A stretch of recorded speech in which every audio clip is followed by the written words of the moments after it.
Hi and hello, Eagles fans, and welcome to this presentation of TCC Softball, the final home game of this season. At 6:50, we are underway for Game 2 of this doubleheader. Issa Rowenhurst on the mound, and leading off is Tori Radigan.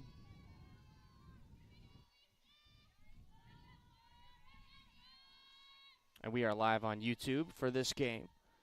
Live on YouTube, live on tcceagles.com. If you missed game one, so this is the doubleheader that is sophomore night, so the three sophomores that are departing from the program after this season. The three, Issa Rowenhurst on the mound, Alyssa Wynn, who's leading off, and Mackenzie Childs, who's in the lineup, as JJ Ortiz makes a diving play, but will not have a play to first, as Tori Radigan legs out the infield single to begin the game.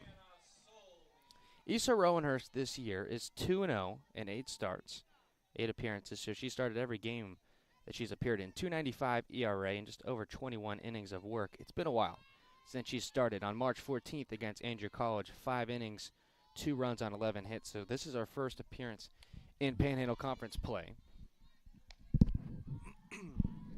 Got to talk to her and the other 3 sophomores before the game and asking them what their plans are, what they liked, what their favorite part about playing here was. Issa said she is going to go back home to Amsterdam in the Netherlands, as Ellie Campbell looks to run her back into first. And she's going to go back home and study there. And she said her favorite memory about being an Eagle was the friendship that she was able to create with her teammates over the last couple of years. And that's always a good thing to see, and the camaraderie that this squad has. The team enjoyed a really good season a year ago. And talking to Coach Patty Townsend before the first game, she told me that was the number one thing that she had to say about these sophomores was their contribution, having them around, and a key part to their success in 2021. So Issa Rowenhurst gets the start in her final home game, the team's final home game of the season, the final home game of her career, as that one gets away from Ellie Campbell, and it will be Radigan into second base.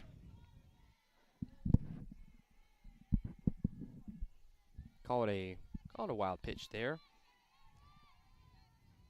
The officially unofficial decision.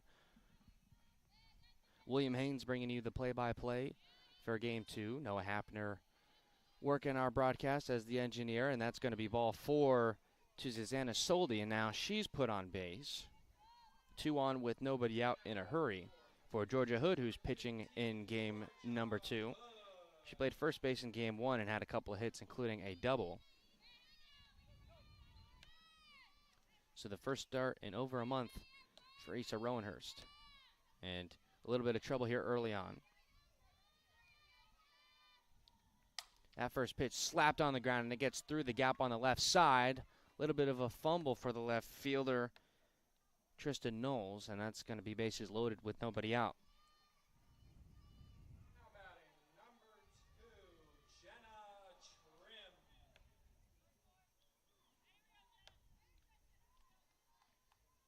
The catcher, Ellie Campbell, comes out to talk with Rowenhurst as they're about to face Jenna Trim. And boy, did she have a great game in game 1.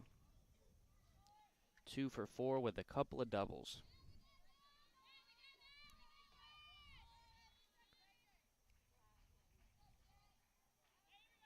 This season coming into today, 386, 6 home runs, 40 runs knocked in.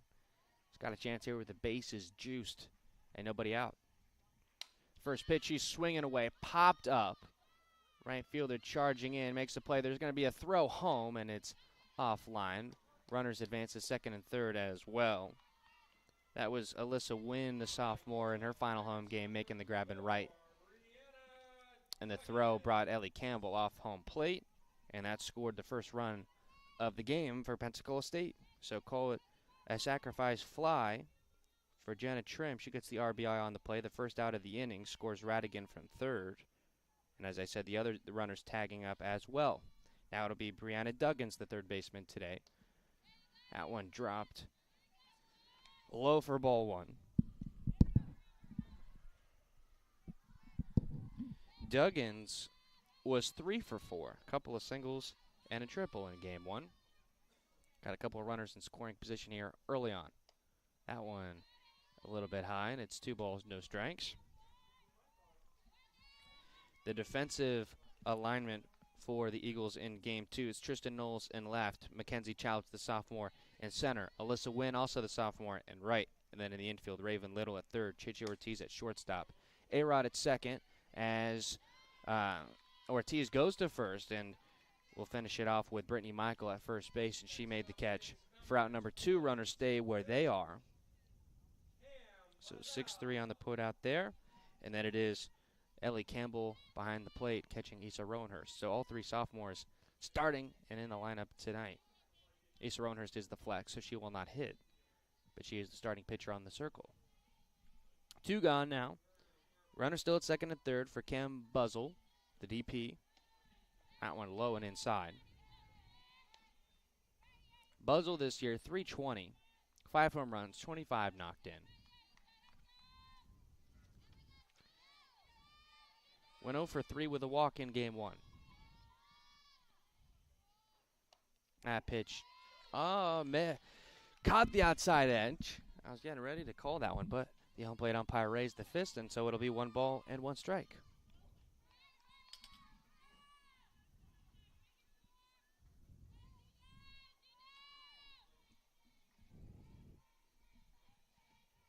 Swinging away, pops that one high in the sky. First baseman comes in and makes the catch. That is Brittany Michael to retire the side. So Pensacola State to start the game gets bases loaded with nobody out. And Issa Roanhurst does a fantastic job of limiting the damage, only having a sacrifice fly from Trim. And headed to the bottom of the first, it's a 1-0 game. You're watching Eagle Softball on tcceagles.com and YouTube.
It's like I gotta catch my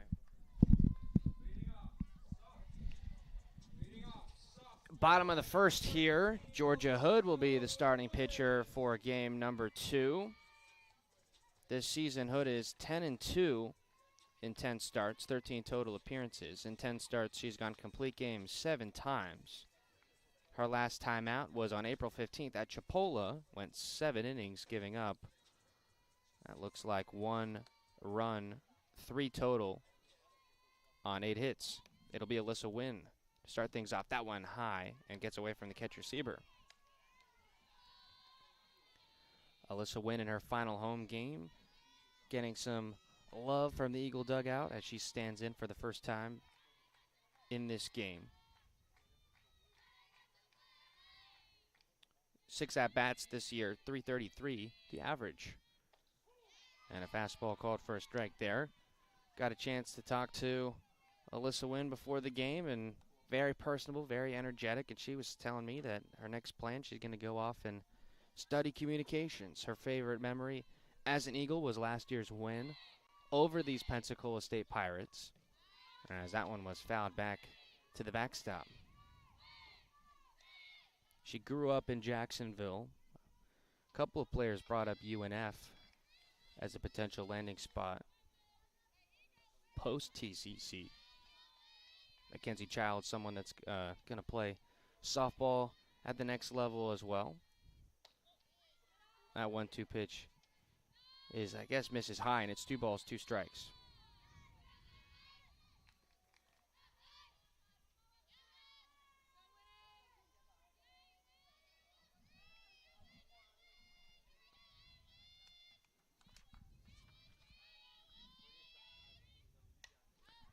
Swinging away there and fouls that one back out of play. Count will stay where it is. And a good leadoff at bat worked by Alyssa Wynn. In this game, people will tell you, I mean, there's no question you want to get the leadoff hitter aboard, but if you can make the starting pitcher work really hard even to get you out, get her out of rhythm early, that'll get you in a good position to get some runs on the board. Swinging away again on 2-2, and that one is fouled, chopped down the third base side. Starting lineup for TCC today: Alyssa Wynn, Allison Rodriguez, Ellie Campbell, Tristan Knowles, Ashley Gonzalez, Brittany Michael, Raven Little, JT Ortiz, and Mackenzie Childs bats ninth after she led off game one. The 2-2 pitch again, bounced in, and now Alyssa Wynn has the count full in the first at-bat of the game.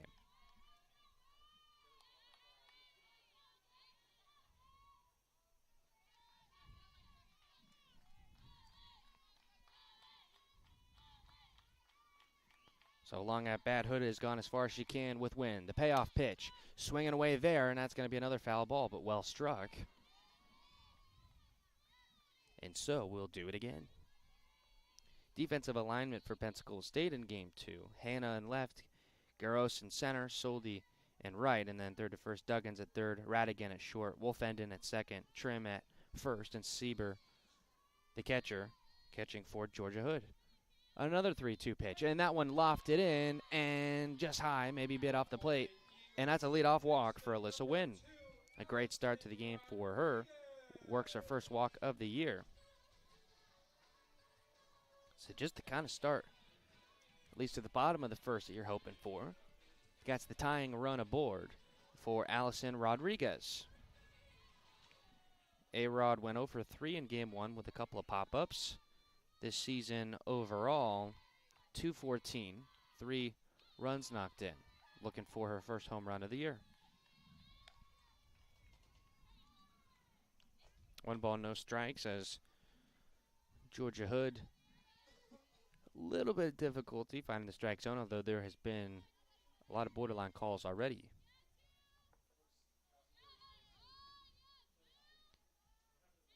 They call that a, can't believe I missed it, a stolen base for Alyssa Wynn. She's so fast, if you blink, you'll miss her. Has done a lot of pinch running this year.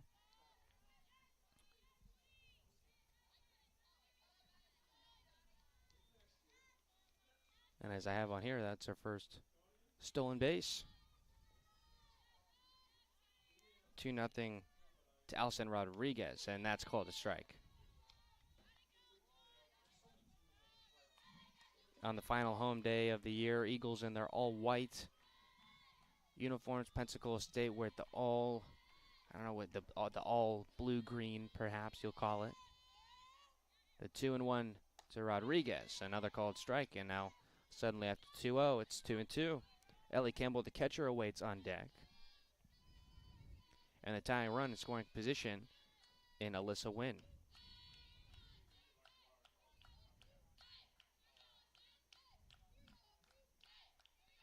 That one put on the ground, and then it's going to get through. No, it does not.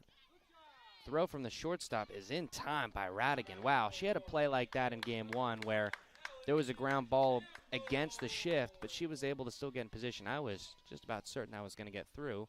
But at the very least, Allison Rodriguez moves Alyssa Wynn over to third base with only 1 out. So stolen base, and now over to third on the 6-3. So a productive out in the tying run. Just 60 feet away, Ellie Campbell shows bunt, pulls back, and that one taken high and outside.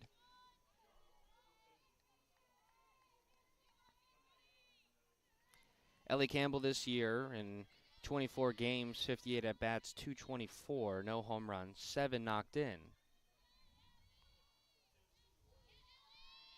The 1-0 pitch has to duck under it, and it's 2-0. So a wild control here for Georgia Hood. She played the whole game at first base in game one. And for Ellie Campbell, she's got 2 sacrifice flies to her name this year. So that's certainly in play here with only 1 out, runner at third. 2-0 from Hood, the pitch. And that one, she goes the other way with it. Caught by the right fielder, and that's going to hold Wynn at third base. Thought that one had a chance of getting down, but it did not. And so that takes away the sacrifice fly with 2 outs. And it'll be Tristan Knowles, the left fielder, batting cleanup here.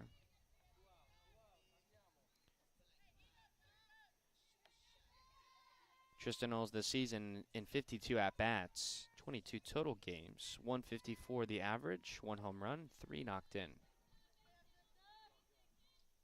Her and Emma Patry have kind of split time at the flex position during stretches this season. Emma Patry out of the lineup in game 2 after playing left in game 1. So they make a change at catcher, they make a change with a couple of the outfielders as well. And that one is in there for a strike.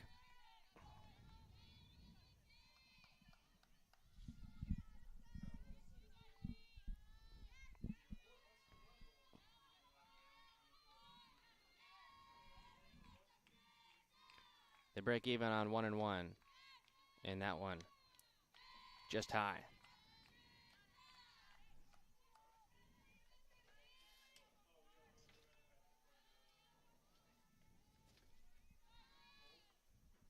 After facing Lydia Drake for 7 innings in game 1, where she doesn't give you much of a chance at all to work a walk, Eagles have been awfully patient, albeit early, against Georgia Hood. Looking at Hood's numbers this year, we mentioned she's 10-2 overall, and just under 60 innings. A 1.42 ERA is good for the team's lowest. 29 walks, 77 strikeouts, so much more favorable ratio as compared to Lydia Drake. And that one got a piece of Tristan Knowles, and she's going to head on down to first. So the struggles with control continue, and it's runners at the corners with 2 outs for Ashley Gonzalez. Got a great opportunity in game 1 as the DP. Went 1 for 3 with a double, part of that 3-run inning in the 5th where they made a run at things. The catcher, Sieber, kind of comes out, not all the way to the circle, but off the plate to perhaps provide some reassuring words to Georgia Hood. Tying run at third, go-ahead run at first. First pitch,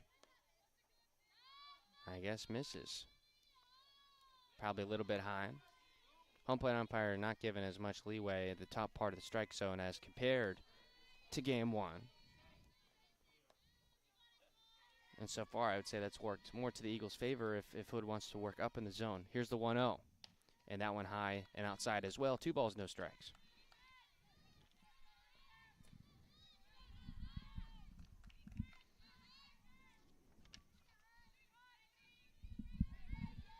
Real healthy crowd here tonight on the final home games of the season, most sticking around from game 1. Here's the 2-0 pitch, and swinging away there, but foul in the netting right in front of the Pirates' dugout. It's 2-1.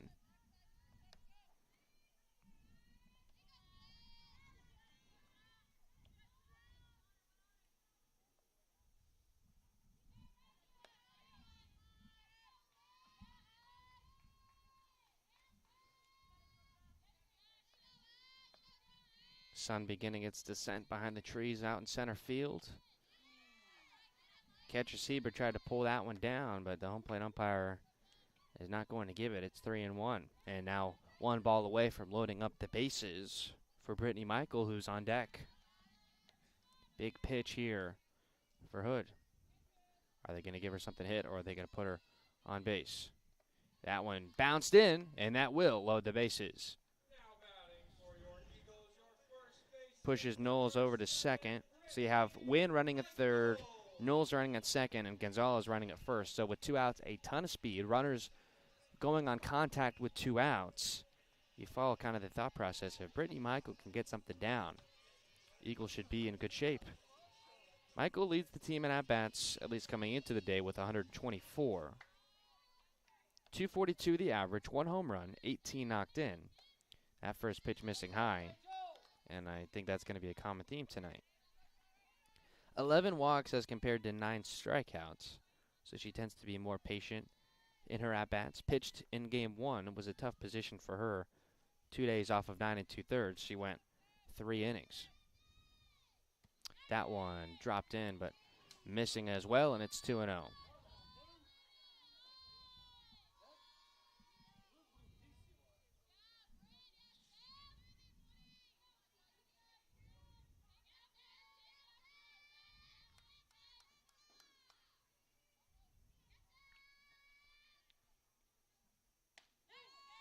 Brittany Michael forcing her to throw a strike, and she had to throw that one right down the heart to get the call, and it's 2-1.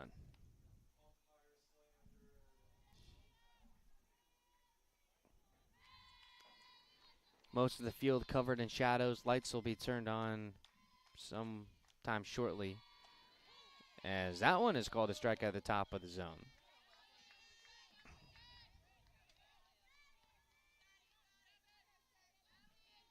Now 2 balls, 2 strikes. Both teams have the bases loaded in the first inning, and Georgia Hood is 1 strike away from getting out of it with no damage done. And that one fouled back towards the left side.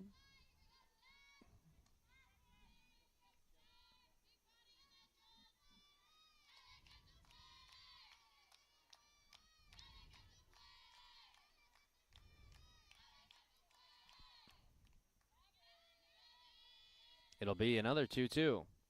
Curveball high, and she was headed on down to first with the walk. Little does she know, it's a full count. Now they got a pickle with the runner at third, Alyssa Wynn. The catcher trying to run her over to third, and Wynn is out at third base. And that's not something you see super often. A heads-up play, you got to give credit to the catcher, Sieber. So the count was 2 balls and 2 strikes. Brittany Michael takes the pitch high, and she's going on down to first base. I think that could have been maybe for a breaking ball early in the count that she thought might have been called a ball. It was a strike, so she got confused in the count.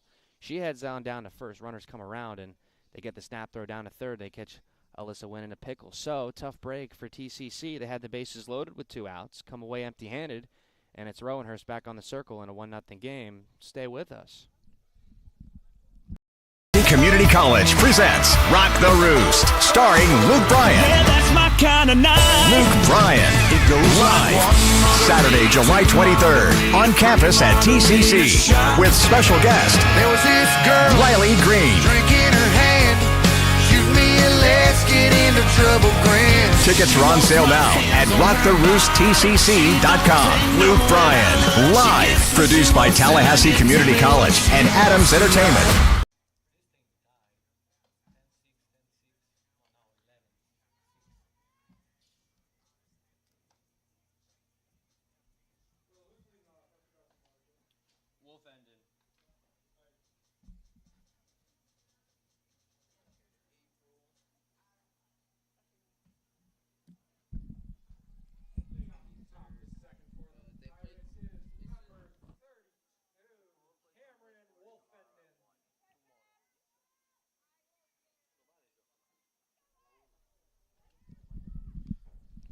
Top of the second after a real entertaining first inning. Both teams had the bases loaded. It's only 1-0 to score. Issa Rowanhurst back on the circle to face the bottom of the order. That one popped up.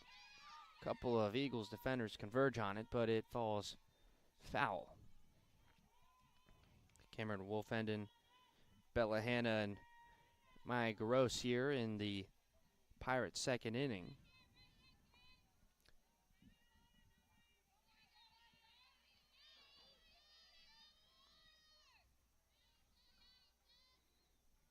The 0-1.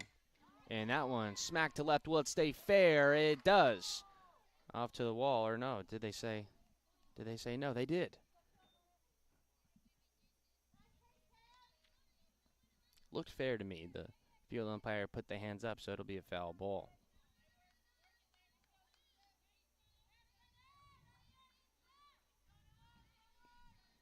Eagles catch a break there, and it's 0-2.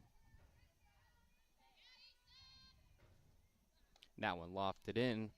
Easy take out of the hand for Wolfenden, and it's 1 ball and 2 strikes.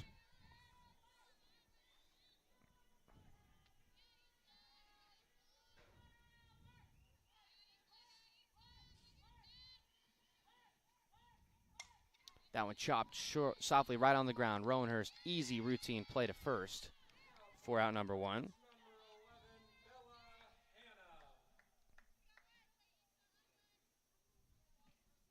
Bella Hanna now will bat the left fielder.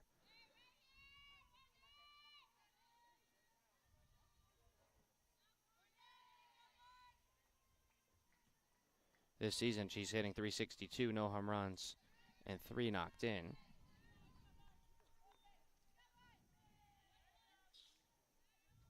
Lineup for the Pirates in Game 2, Radigan, Soldy, Hood, Trim, Duggins, Buzzle, and then Wolfenden, Hanna, and Gross. That one called a strike as she moved through the zone but did not bring the bat through.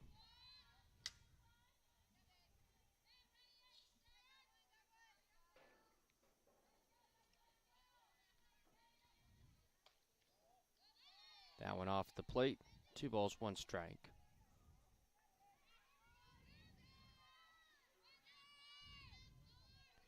Rowanhurst this year in 21 innings of work, 8 strikeouts and 5 walks.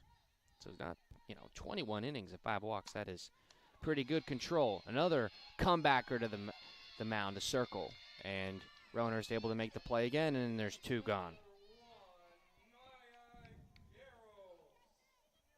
It's back-to-back 1-3 putouts, and that's leaves it for the center fielder, Maya Gross.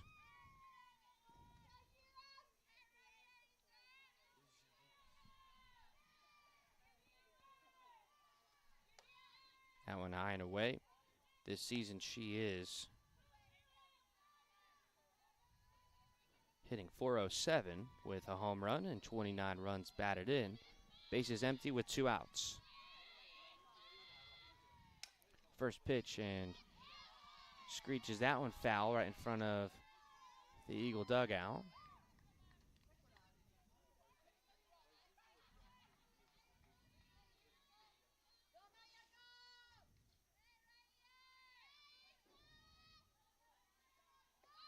Tried to put the bunt down, and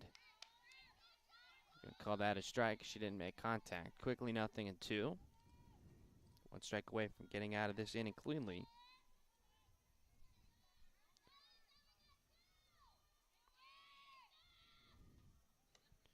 And that one lofted upstairs again.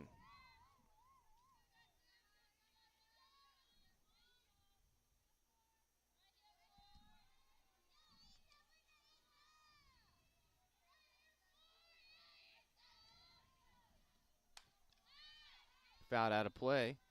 Down the right side, the at-bat will continue.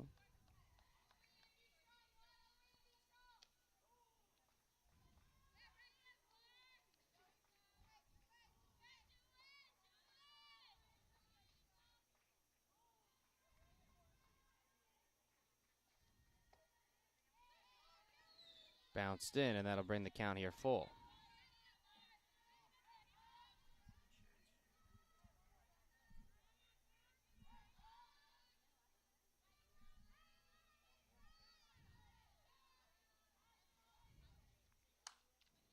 Popped up. Shortstop Ortiz has it off the bounce and goes to first for the out. So Rowanhurst does get that 1-2-3 inning, and the Eagles will get their second hack at Georgia Hood when we come back.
Brittany Michael to start at the bottom of the second. It'll be Michael, Little, and Ortiz.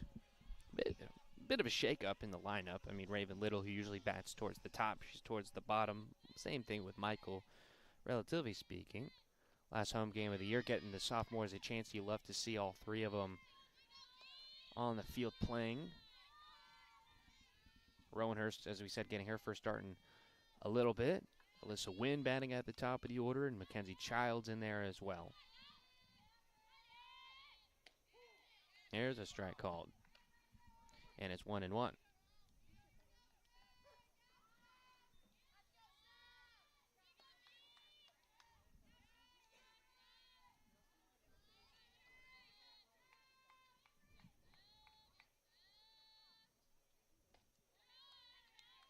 Now it bounced in behind home plate. 2 balls, 1 strike. Brittany Michael in game 1 was 0 for 1. She only went 3 innings in the game, so she was substituted out of the lineup after Sydney Ray came in to pitch.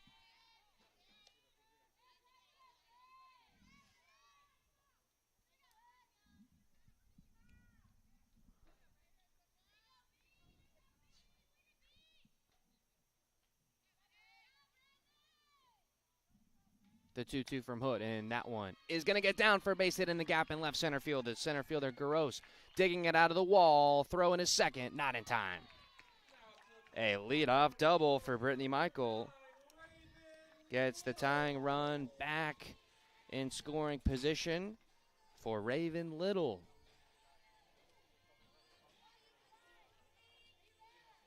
Leads the team in runs batted in with 35, tied for the team lead in home runs with 10. And a chance here to do some damage and even this game up potentially. That one put on the ground to the second baseman, Wolfenden. They go to first for the out, try to check it over to third, but not in time as Michael is able to get over there on the ground ball. So the out goes 4-3 to get Little, and on which Michael goes from second to third, and once again, the tying run at third base with less than 2 outs. This time it will be Che Ortiz. Ortiz this year, 283, 3 home runs, 13 knocked in. First pitch from Hood, and that one is put on the ground. The third baseman, Duggins, goes to first. They get the out there. Now the throw home, not in time, and we're tied. So a couple of kind of carbon copy plays where they go to first for the out and then try and pick the runner off. But some really good base running for Brittany Michael, and she has got us knotted up at 1 here in the bottom of the second. So call it an RBI on the 5-3 by Ortiz. Scores Michael from third, and now bases empty with 2 outs for Mackenzie Childs in her final home game as an Eagle. Went 0 for 4 in the leadoff spot in game 1.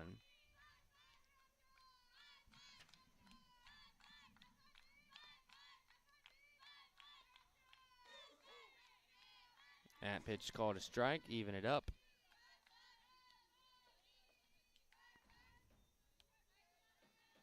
Coming into the day, Childs 259, no home runs, 9 driven in.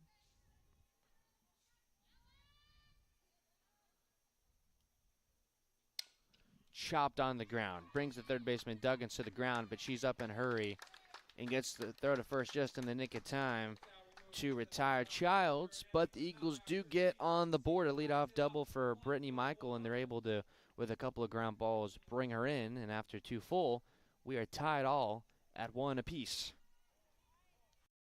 Tallahassee Community College has been named as one of the top 10 community colleges in the nation. The Aspen Institute recognizes institutions from across the country that have exceptional achievements and a total commitment to improving student outcomes. The college was recognized as one of the nation's premier community colleges, eligible to compete for the prestigious $1 million Aspen Prize for Community College Excellence because of its focus on student access and success, its workforce training initiatives, a seamless and high transfer rate to four-year colleges and universities, and its many varied and productive community partnerships. This recognition from the Aspen Institute is a testament to the wonderful work of the faculty, staff, and leadership at Tallahassee Community College.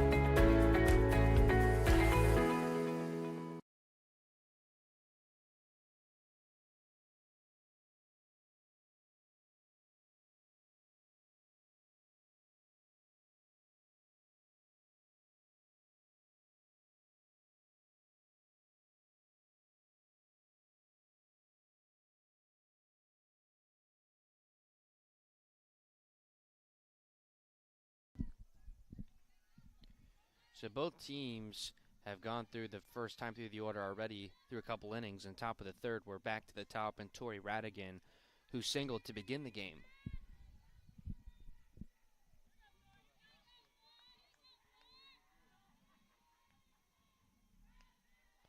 Lights on now at the softball ground, so the bulbs are getting warmed up as the sun continues behind the trees as a bunt attempt goes foul there.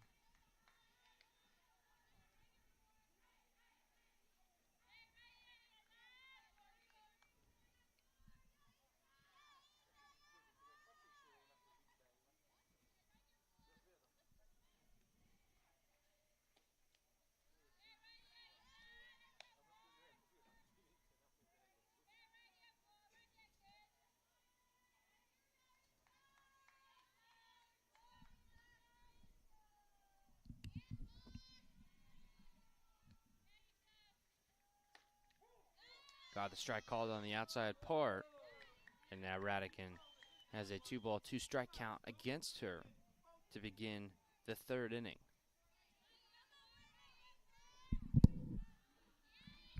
One run apiece for these two clubs as she reaches out to lay down a bunt perfectly down the third base line, and there is no play for Raven Little.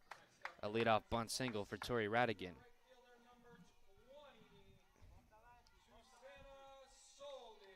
The Pirates had bases loaded with nobody out in the first, and they get a sacrifice fly to bring a run home, and then, as you just saw in the bottom of the second, Eagles had a leadoff double and grounded her in. Now it will be Susanna Soldi. That first pitch gets away from Campbell, but the runner stays at first.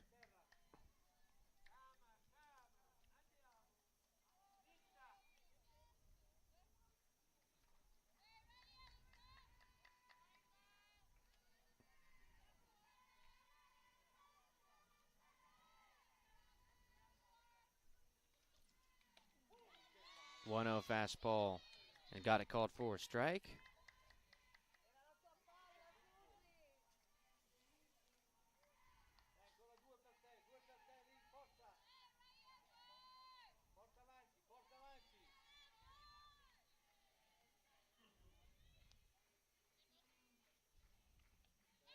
That one, Broad went off again, and that time the runner will get to second. Second wild pitch of the game for Issa Rowenhurst, and Radigan over to second with nobody out. And a 2-ball, 1-strike count to Susanna Soldi.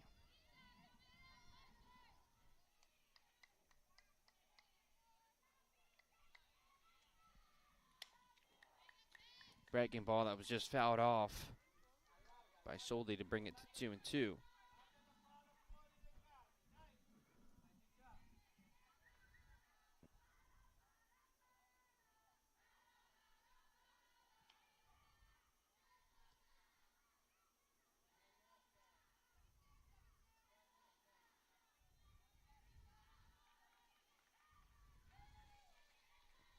It'll be a 2-2. Breaking ball and into the diving reach of Raven Little. And there's one gone. Probably saved a run right there, as she continues to amaze at the third base position. One gone now for Georgia Hood. The pitcher singled her first time.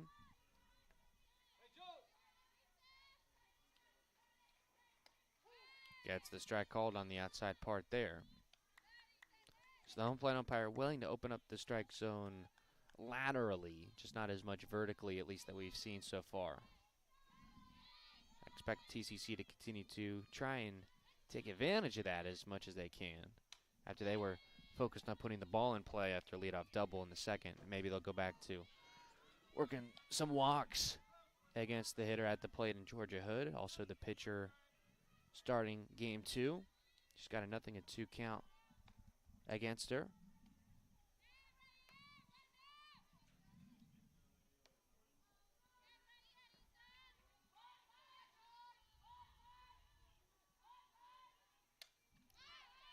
That breaking ball high in the air and foul back behind home plate.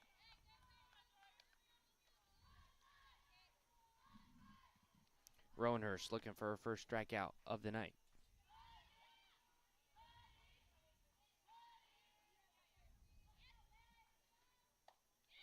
And nicely framed by Campbell, but won't get the call.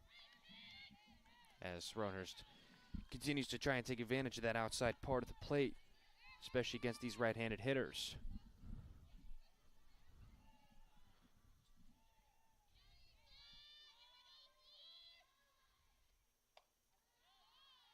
High and away there. Evens it up at 2-2.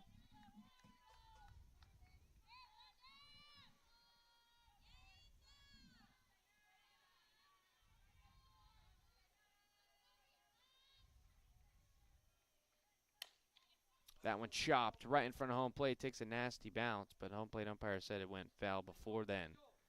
So we'll go back and do it again.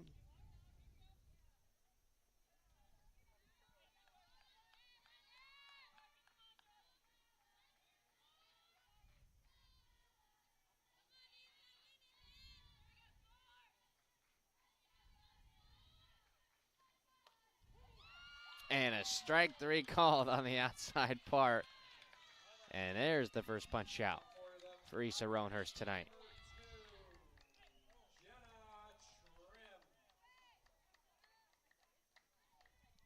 Two gone now for Jenna Trim. Sacrifice fly to score the first run of the game. Got a runner at second with 2 outs. That one fouled down the third base side to begin the at-bat.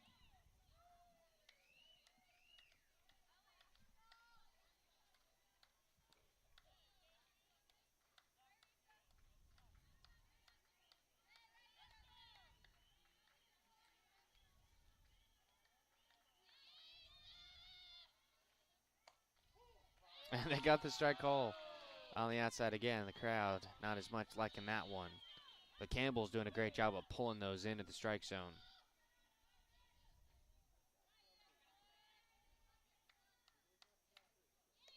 Lofted that breaking ball in. Won't ring her up on a pitch like that, so it'll be 1-2.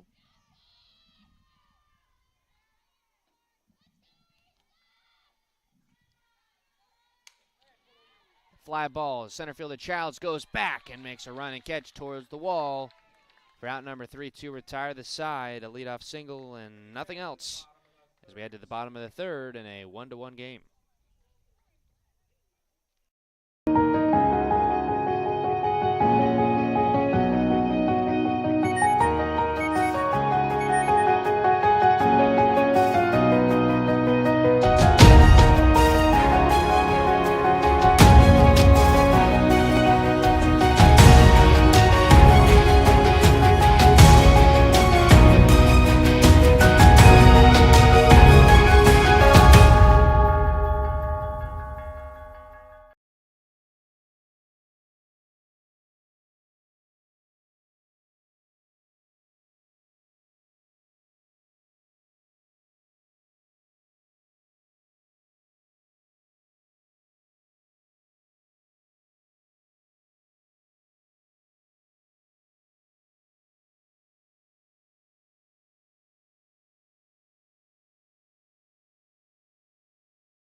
The veteran Alyssa Wynn to begin the bottom of the third.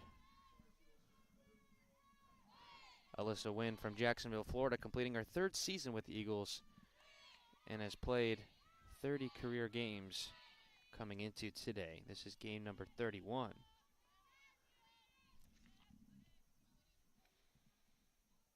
After this one, 2 games left of the season. They'll go to Pensacola State a couple days from now, as that one is upstairs. That will be this Sunday in Pensacola, doubleheader to finish the year. That was a makeup game of an April 5th doubleheader that got postponed.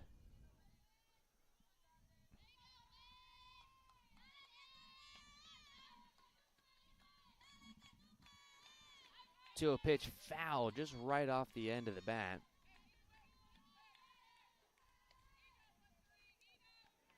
Eagles are 0-2 against Pensacola State this year. They played in that end of March round robin, and of course the 6-4 Pirates victory in Game 1 here today.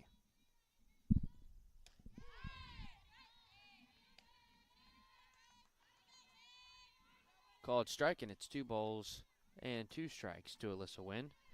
Walked her only time. Really good, nice, hard at bat against Georgia Hood, and she's challenging her here again. That one put on the ground, foul of the third base bag.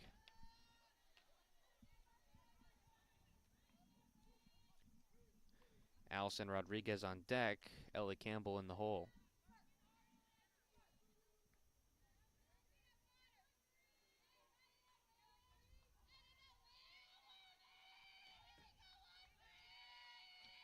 Eagles with a chance to play spoiler here.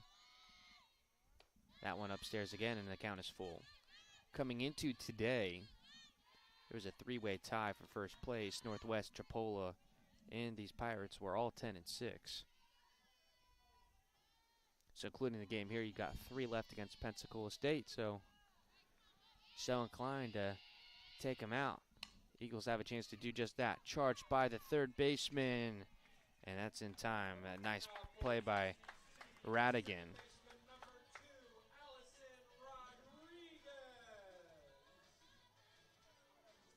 One away for Allison Rodriguez, grounded to Radigan herself, and her only time.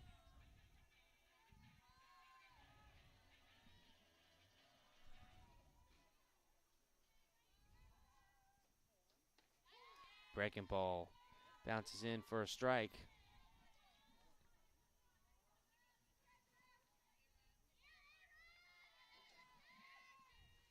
TCC overall this year, 22-19, 4-13 in conference play. Pensacola State improved to 34-9 with an 11-6 conference record.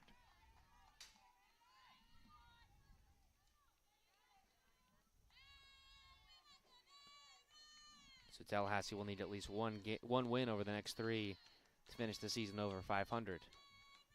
The 0-2 inside.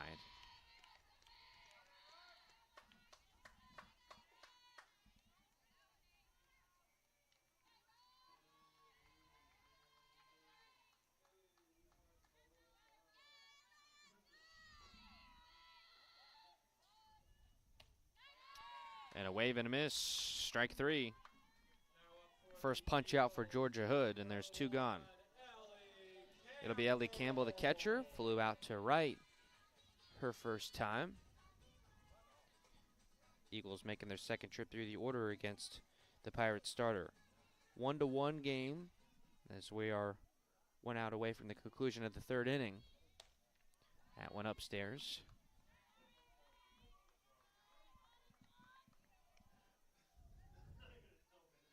Pleasant view now as the sun is covered up.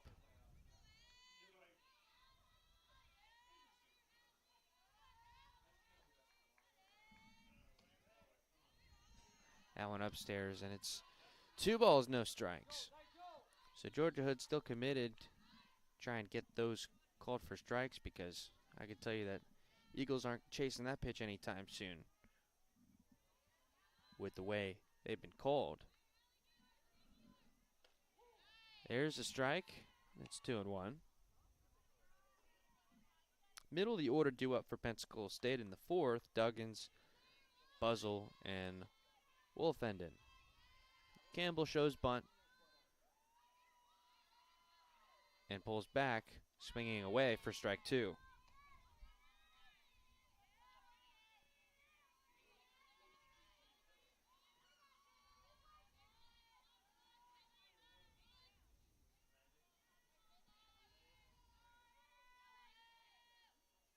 Another 2-2 pitch. That one high and away, and another full count.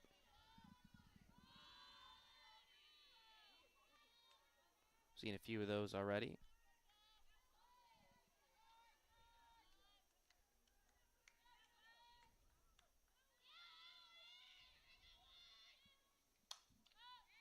and swings one out of play.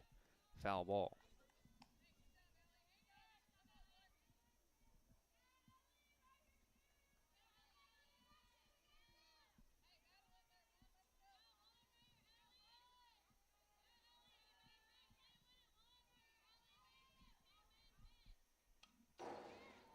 That one rattled off the railing atop the backstop. Count stays full for a third pitch.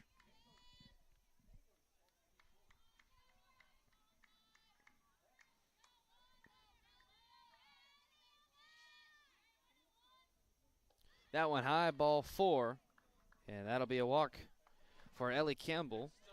Second walk, actually third walk issued by Hood already. So it took until there was 2 outs, but Tallahassee able to take advantage of that, and it'll be Tristan Knowles who was hit by a pitch. So 3 walks and a hit by pitch in less than 3 innings.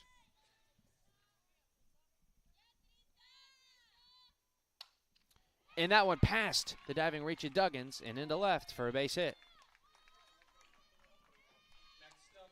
So after a real lengthy, maybe 8 or 9 pitch at bat from Ellie Campbell, Tristan Knowles was hunting first pitch, and she got what she wanted and has her first hit today. First and second now with 2 outs for Ashley Gonzalez. She has a walk today as well.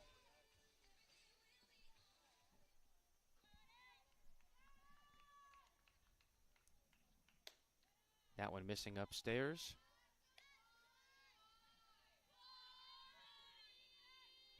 Stop me if you've heard that before.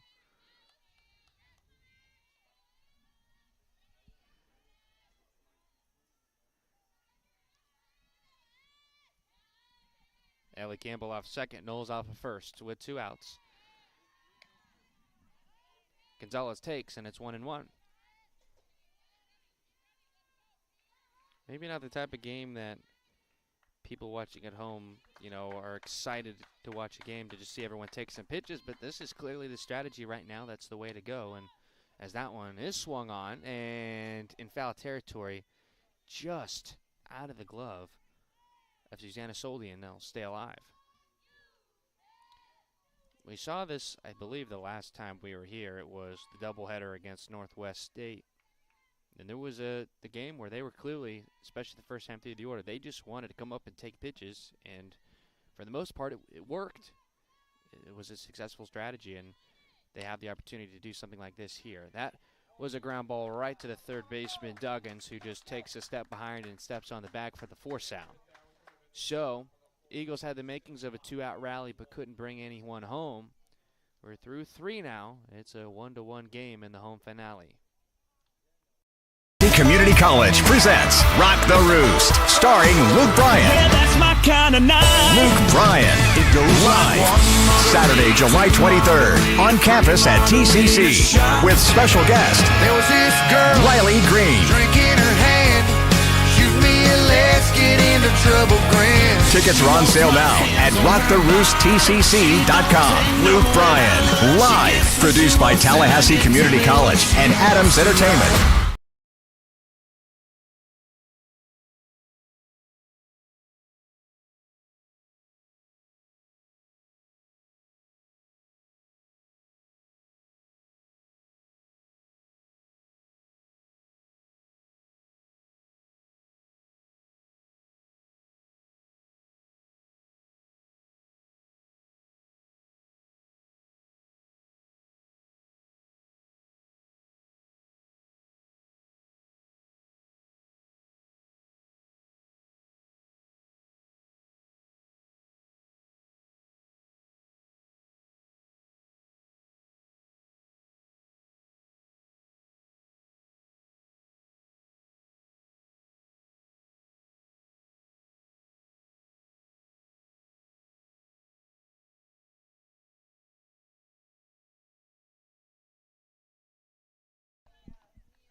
Brianna Duggins, who was busy at third base in the previous half inning, will lead it off. She's 0 for 1 with the ground out to short and puts one over in that spot, but sneaks this one through for a base hit.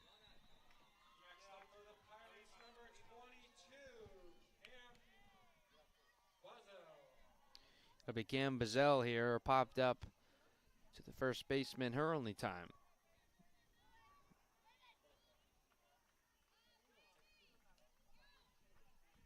Eagles, to this point, have left 5 runners on base. That was 2 more than they left in the entirety of Game 1 so far. As that one chopped right on the ground. Issa Roanhurst goes to first, gets the out there, but the runner advances. So productive out by Bazell in that it gets Duggins over to second as the potential go-ahead run. 1-3 on the putout. Nice cool-headed play by Issa Roanhurst to just collect the ball and get the out. That's all you can do in a play like that, and it will be Cameron Wolfenden, who grounded out on a comebacker herself. That first pitch blocked by Campbell. Wolfenden this year, 304, no home runs, 18 driven in.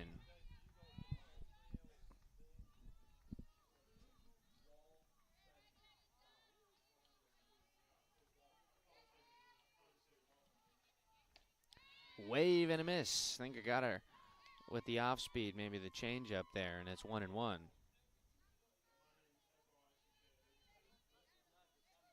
She was definitely early on it.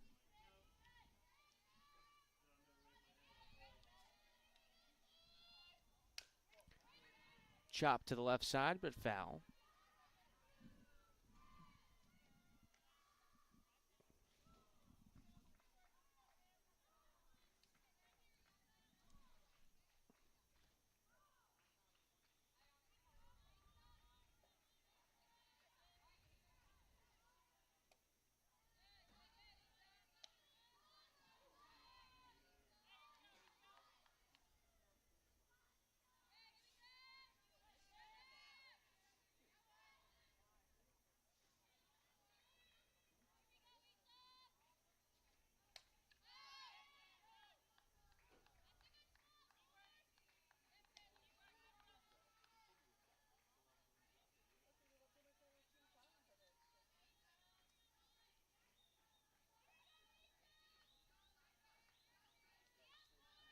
Roanhurst shuffling through the signs, comes home on 2-2, and that one down in the dirt to bring the count full.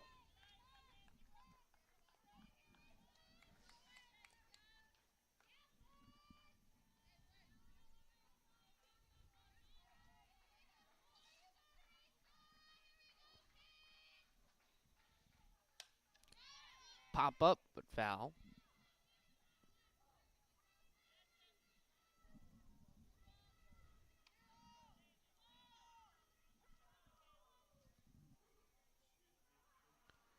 As the sun goes down, so does the temperature.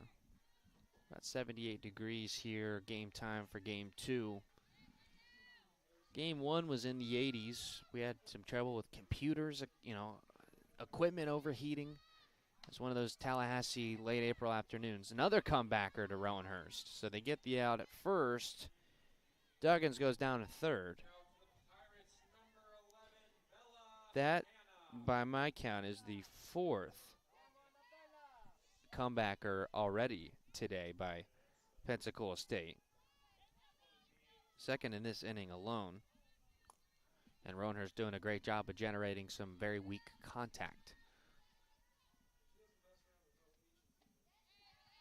That one low and away for ball 1.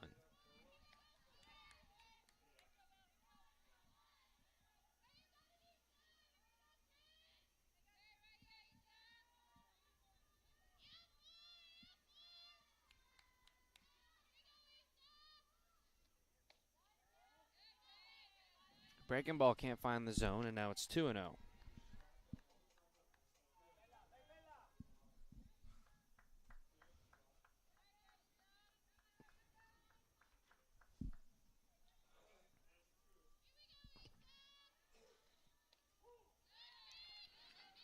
Strike on the inside.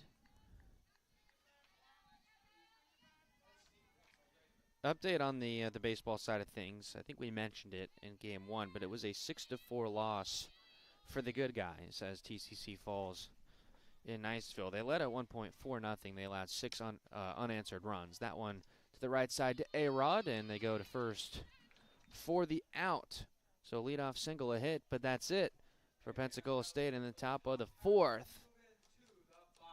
Headed to Tallahassee Community College has been named as one of the top 10 community colleges in the nation. The Aspen Institute recognizes institutions from across the country that have exceptional achievements and a total commitment to improving student outcomes. The college was recognized as one of the nation's premier community colleges, eligible to compete for the prestigious $1 million Aspen Prize for Community College Excellence because of its focus on student access and success, its workforce training initiatives, a seamless and high transfer rate to four-year colleges and universities, and its many varied and productive community partnerships. This recognition from the Aspen Institute is a testament to the wonderful work of the faculty, staff, and leadership at Tallahassee Community College.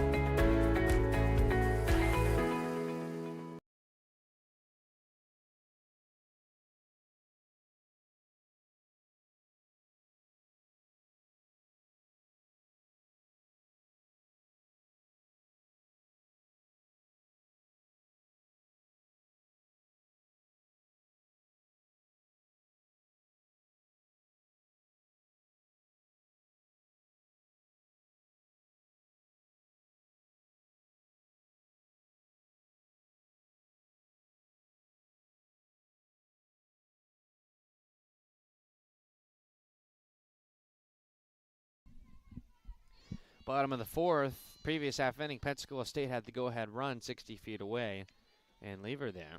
It will be Brittany Michael start this inning. She doubled her only time. Ball that found the gap in right center field. That one bounced and turned Sieber around. 2-0. So to kind of put a cap on that story we were saying, so baseball loses in Niceville today 6-4. They were at 4-0, so you get the storyline there. We'll know more when we get the information out of Niceville. But that sets up an interesting contest here in Tallahassee tomorrow at 2 o'clock. That one popped up. That'll get out of play, I believe, and it does. TCC now moves to, I think, 11-10 in conference play, which is tied with Northwest, who also moves to 11-2. Chipola, I think, already has the conference wrapped up, the number 1 spot at 15-5. So in a 5-team division or 5-team conference where only the top 2 make it, it's going to be a slugfest over the next 3 games of the season between TCC and Northwest Florida. The winner of tomorrow's game gets a certain edge, but then as well, TCC's final 2 games are against Pensacola State, who this year are 6-16 in conference play. So it sets up a really interesting game tomorrow. Again, 2 o'clock. The game will be here at Eagle Field. Also, we'll be streaming it. I'll be on the call as well. So if you like the sound of my voice, make sure to check that one out on tcceagles.com and on YouTube. We've got a game here as well. Softball's final home game of the season. That one popped up, and that'll get out of play as well.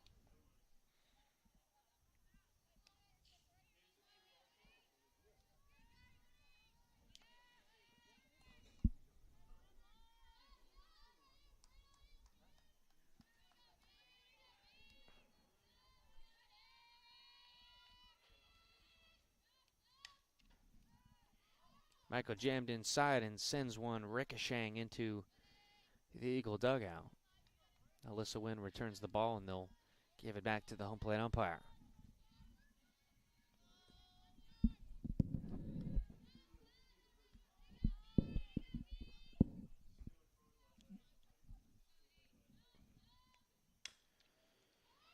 Rolled over to the third baseman, Radigan, and did she beat the throw? She did not.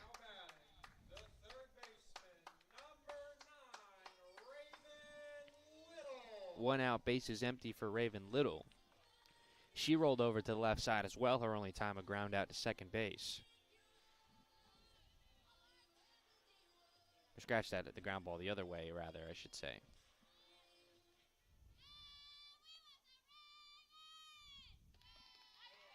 Swinging away there. Fouls it right in front of home plate.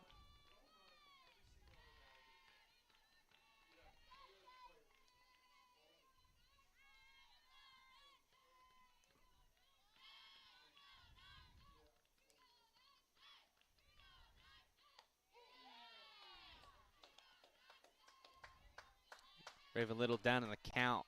0-2 with the blink of an eye.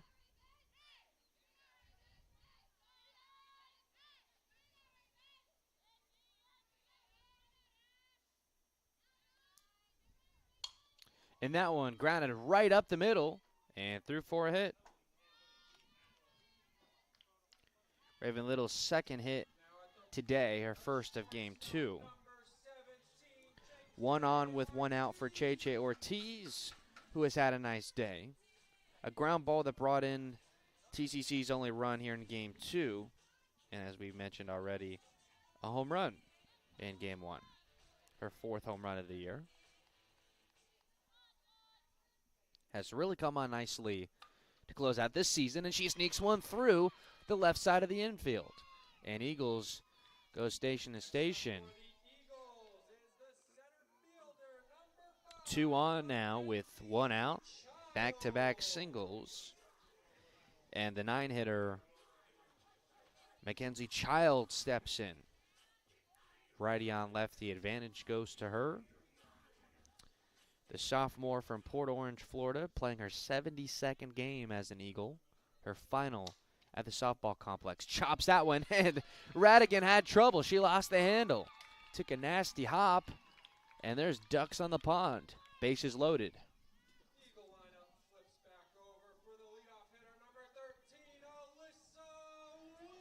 Back-to-back-to-back hits with 1 out, and here's another sophomore, Alyssa Wynn.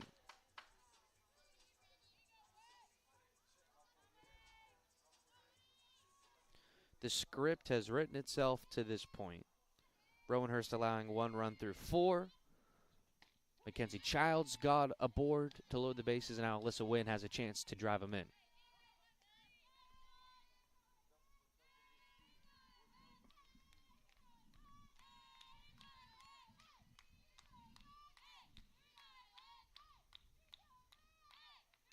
That one missed high. Gloved nicely by Sieber. Relatively short backstop, but depending on the kind of bounce that it takes, that could have brought in a run.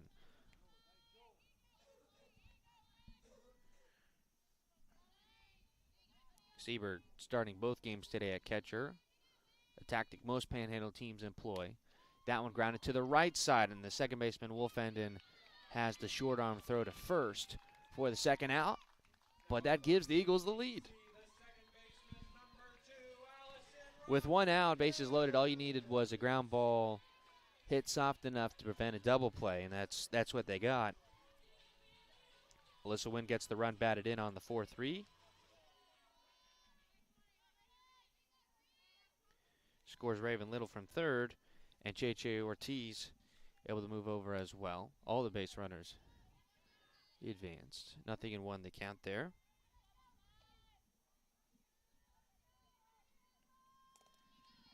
Allison Rodriguez at the dish. She's 0 for 2 in game 2. Game 1, not much better, 0 for 3. So looking to break through here.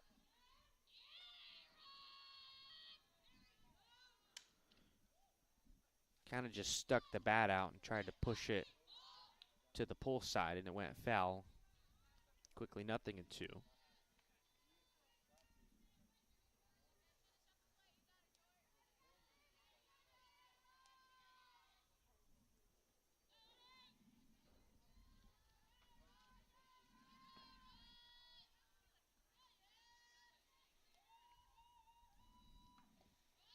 That one down and in. Got away from Sieber, but she was able to run over quickly and at least stay in front of it. Base runners stay, and it's 1-2. Big at-bat here for Allison Rodriguez. You hear the shouts of A-Rod from the Eagle dugout. Can she come through? Puts it up in the air. It will get down in the gap. It does not. Soldi ranging over to her right makes the play. Eagles now do have a 2-1 lead. Back-to-back hits, load the bases, and the sophomore in her final home game, Alyssa Wynn, drives a run in. We're through 4 full. Eagles lead 2-1.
Rowanhurst back out for inning number 5.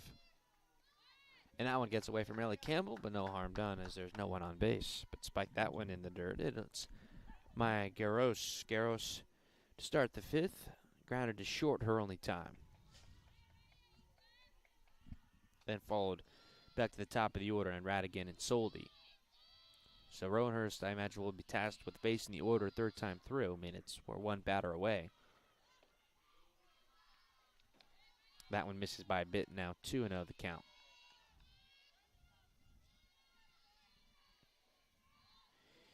Eagles take their first lead of the day, both games combined, and they're trying to hold on to it.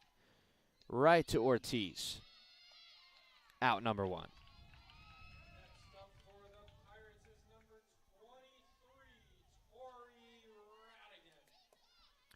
And I really have to give Ellie Campbell quite a bit of credit. I mean, it's not often you see a pitcher that can generate this amount of weak contact that is, really efficient for the defense to record for outs. That one is slapped along, but out of the glove of Raven Little. Took a bit of a tough hop, but she had it in the glove. That one will go down as an E5.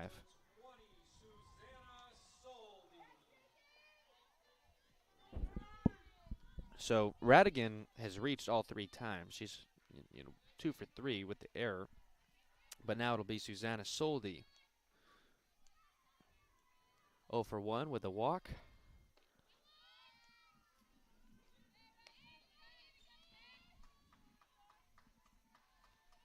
Soldi, the shortstop, is 1 for 1 in stolen base attempts.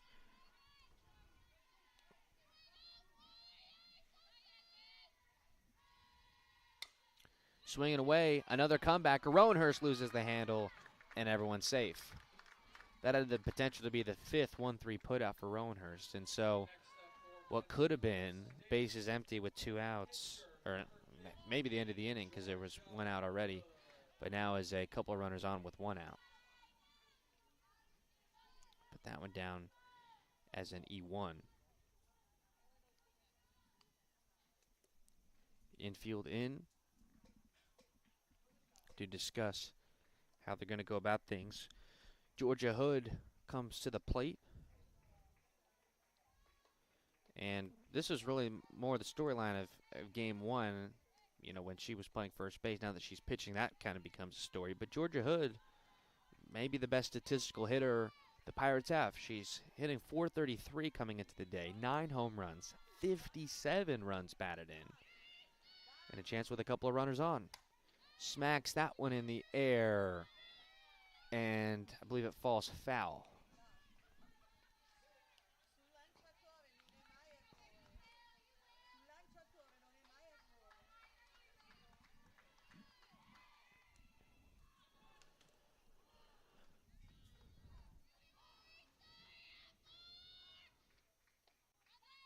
That one blocked in the dirt by Campbell. Evens it out at a ball and a strike.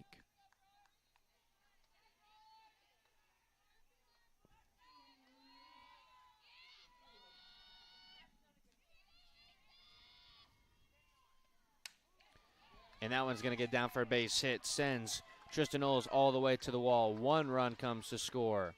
They hold the runner at third. And once again, we're tied, this time at 2. An RBI single by Georgia Hood. Or actually an RBI double. I beg your pardon. So Radigan scores from second. Soldi gets to third. Probably made the right call holding her up there. Especially with only 1 out, and Jenna Trim, who's 0 for 2 with a couple of fly balls. So if she can do that again, that might make it 3-2. That one sent in the air. Wind goes back, makes the grab, but it is going to score a run. So for Trim, 3 flyouts, but 2 runs batted in, 2 sacrifice flies.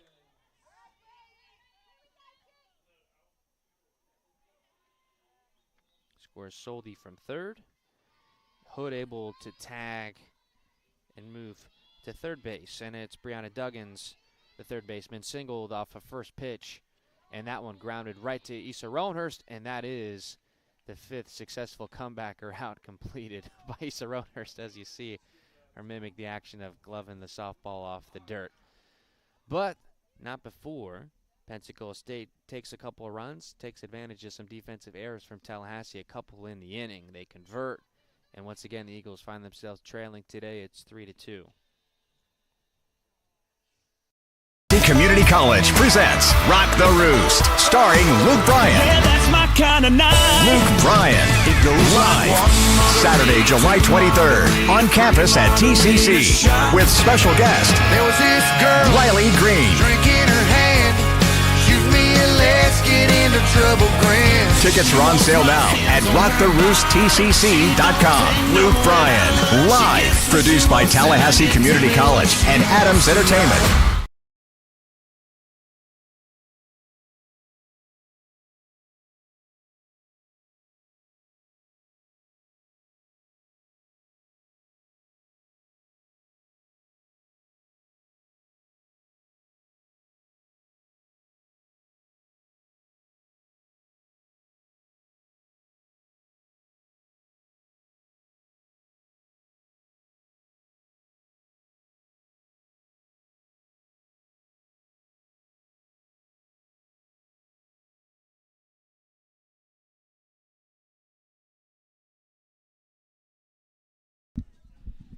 And the Eagles find themselves back in a position where they've spent most of the day, and that's trailing Pensacola State. It's a 1-run deficit here by a score of 3-2.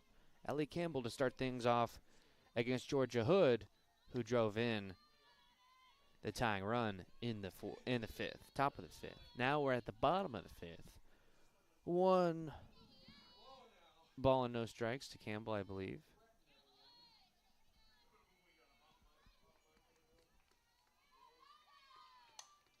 And that one finds the hole for a base hit. Kind of blooped it the other way, but just enough hit to get over the first baseman Trim and hit just softly enough to fall in front of the right fielder Soldi, and that's a leadoff single. And just like that, the Eagles get the tying run aboard. Tristan Knowles today is 1 for 1, was hit by a pitch as well. One of, I believe, 2 lefties in the lineup today. At first pitch, low in the dirt.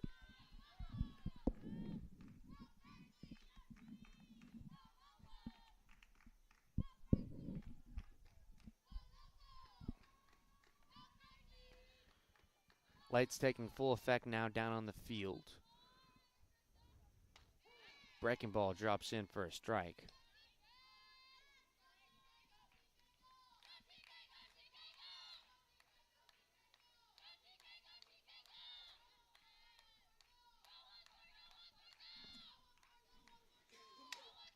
And that one finds the hole again. Can they get the out in time? There's no chance. I mean, that was an absolutely unreal play by Tori Radigan to collect that ball. That's the second time where off the bat you assume it's finding the hole, but not on the watch of Tori Radigan. And she tried to make that kind of Nolan Arenado throw from that he makes from third. She made it from short and almost caught it, but Trista Knowles hustling up the first base line just enough, and it's 2 on with nobody out. Ashley Gonzalez gets another chance with runners on. She had runners at first and second with 2 outs in the third, and she grounded softly to third. She shows bunt initially, and she's going to keep it there. Drops it, but it's going to go foul.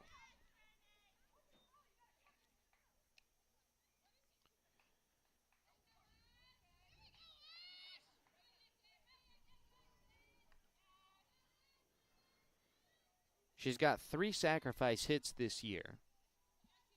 So something that they've asked her to do more than just about anyone else on the team. Brooke Michael and Anishka Ponte both have 6 sacrifice hits, and then Gonzalez and James each have 3 apiece, and that's about it for that category.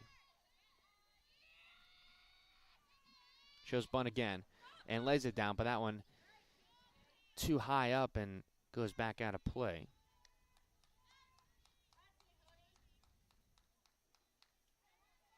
So quickly 0-2 after 2 unsuccessful bunt attempts, both foul. And now likely she'll be swinging away. That breaking ball missed high.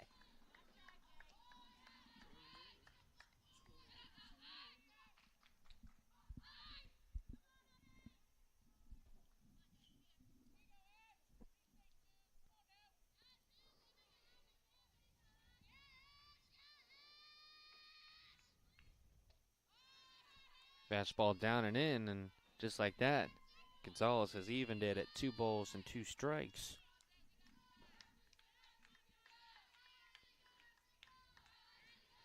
Eagles have the tying run at second, the go-ahead run at first.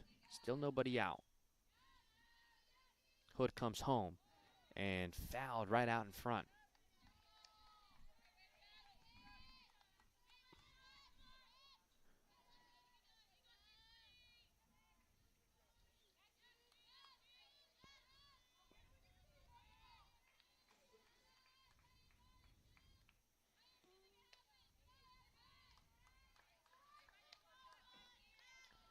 Pitch high, and just like that, Gonzalez has a full count now.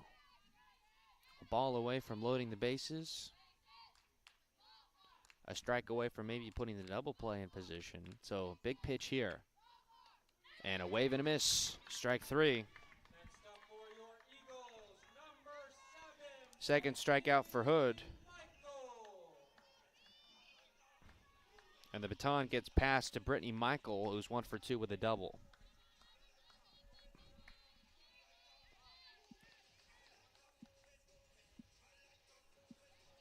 As of late, provided a lot of production value to the team as a pitcher, but here a position to do it as a hitter. That one upstairs.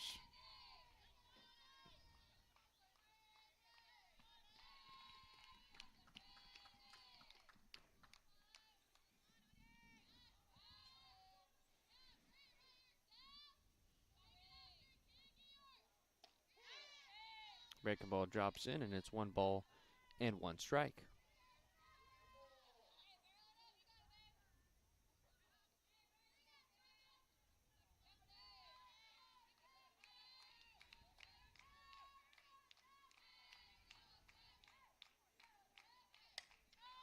That one in the air. Right fielder Goldie coming in, and it drops between them.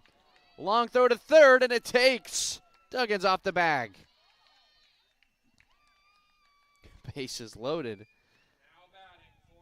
It dropped between Soldi and right, and I believe that was maybe Wolfenden, who had drifted over there as well, falls in between them.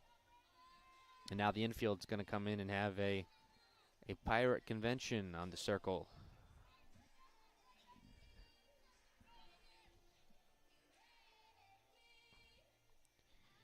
That'll go down as a hit for Brittany Michael. Everyone moves over 60 feet. And now it rests on the shoulders of Raven Little. 1 for 2 today. Singled and scored in the 4th. Campbell standing at third. Knowles at second. Brittany Michael at first after the bloop hit. Swinging away on the first pitch and fouls it out in front of home plate. 0-1.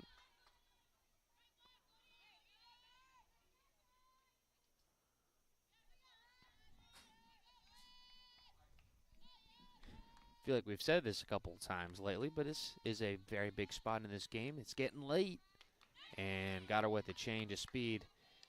Another swing and miss. Now it's 0-2.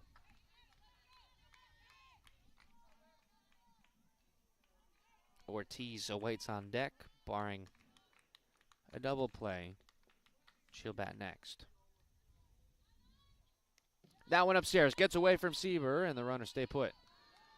And that was an example of that short backstop where it was a good carom for the Pirates and able to keep the runners where they are.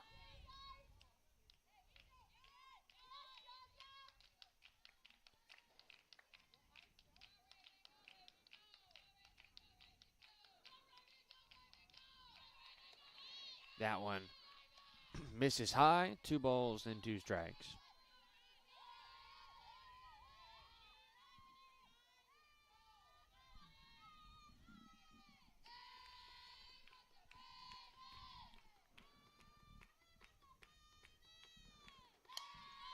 Fouled quickly down the right side.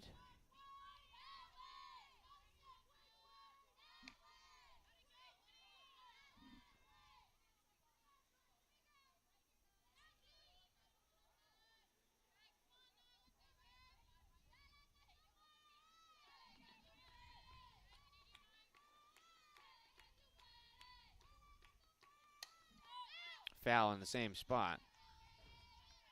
There'll be some new softballs delivered to the home plate umpire.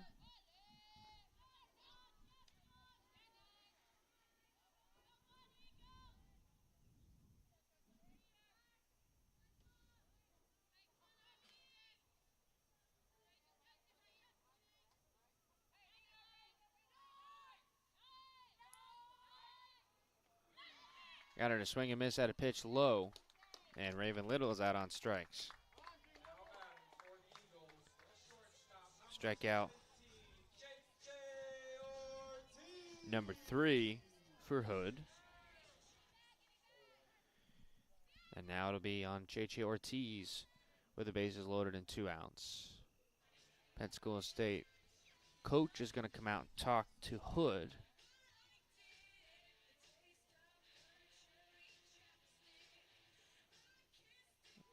Looks like Hood is going to stay in the game. I don't see any action down that right field bullpen. But certainly an important spot, you know, albeit with 2 outs. Tying run at third, go ahead run at second. So if you're Georgia Hood, you're almost out of the jam, but not quite. And this is a hitter in Cheche Ortiz that hit a home run in the game earlier in game 1. So she can step into one. That could make things really interesting.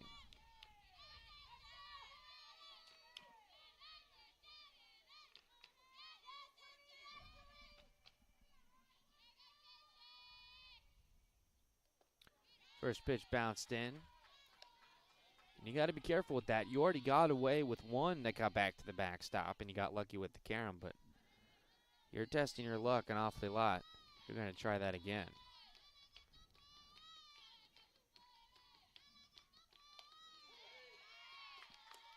Ortiz checked her swing. Thought it was outside. The home plate umpire said no, that was in the box.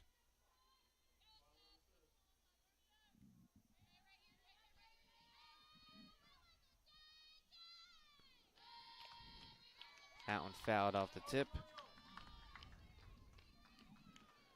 And now Georgia Hood 1 strike away from getting out of this inning unscathed.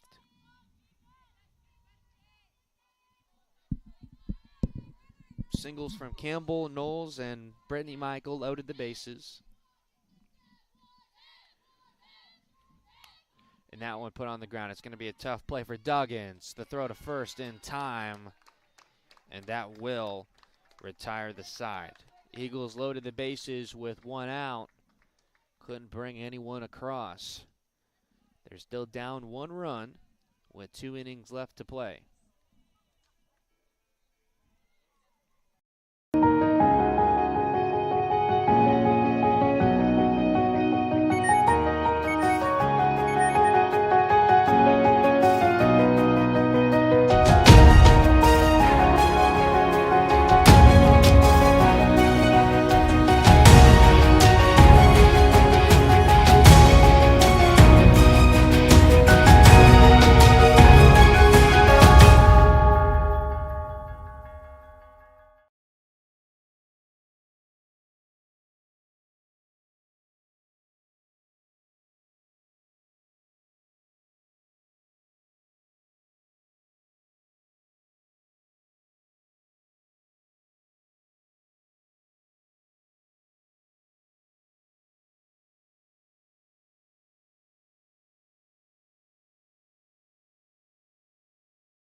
Issa Rowanhurst stays on to begin the 6th inning. That one bounced in to Cam Buzzle. And 8 starts this year. Issa has gone complete game only once.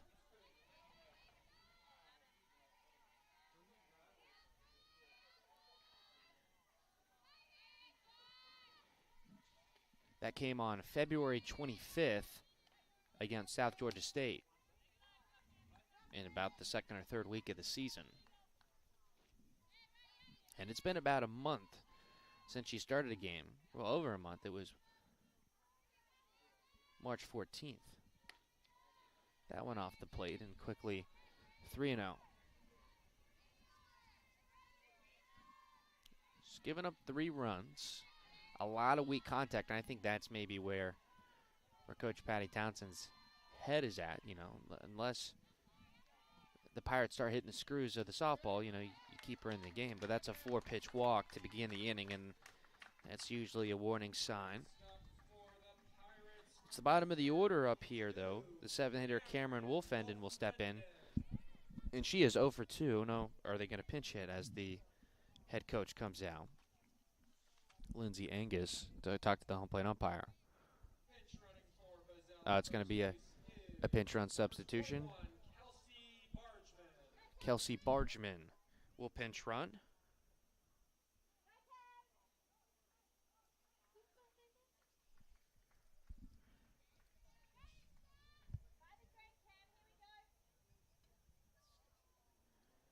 Kelsey Bargeman this season is 1 for 2 in stolen base attempts.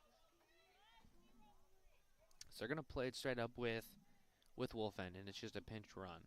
Or maybe, now, you know, but they're still talking off to the side. I wonder if maybe Bargeman takes over as the DP for Cam Buzzle, who was 0 for 2. We'll have to see. I mean, the 6th inning, it may not matter. But I think we've got things all straight away, and play is set to resume. Cameron Wolfenden is 0 for 2 with 2 comebackers to Rowanhurst. Another one here, and you may be able to get 2 outs for the price of 1. And that one shot high into left, but it'll stay in play. Tristan Knowles has it and throws it back in. There's out number one. Next up for Pensacola State, number 11, Bella Hanna.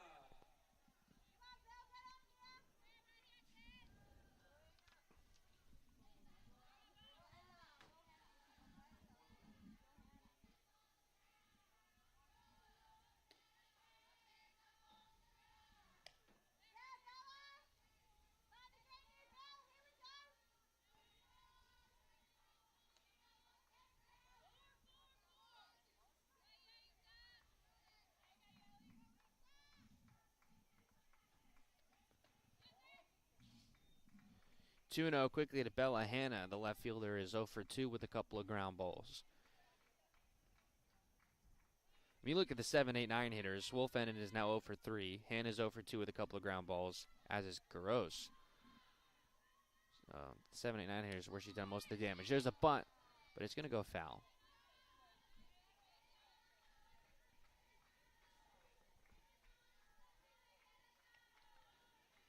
Thought she found her opportunity on 2-0, maybe get a pitch over the plate. That would be easy to kind of dump in, but it was not.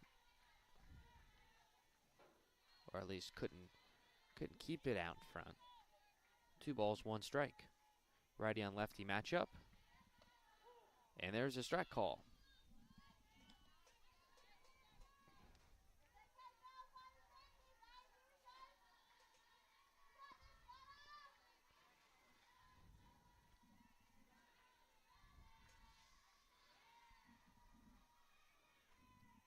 The 2-2. Popped up high infield fly. Cheche Ortiz on the lip of the infield makes the catch for out number 2.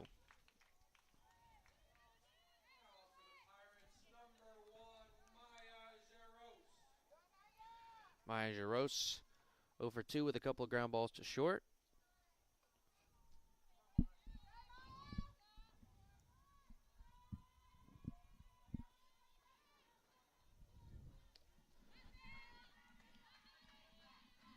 Outside diving to her right was Campbell to block it.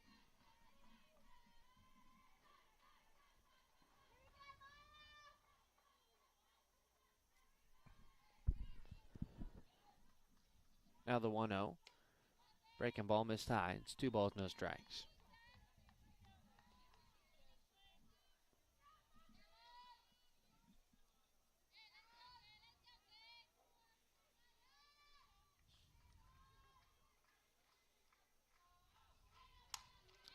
That one launched high. Mackenzie Childs goes back, and it's gone. Home run.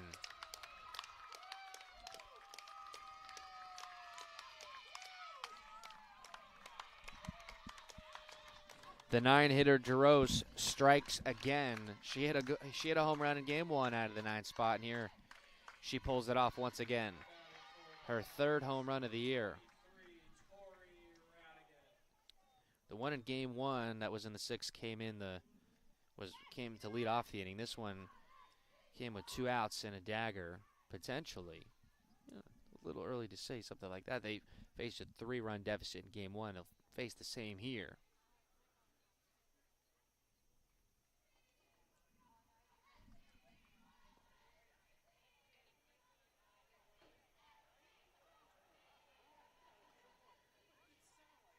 Assistant coach Abby Millett out to talk with Rowanhurst. She's going to stay in the game.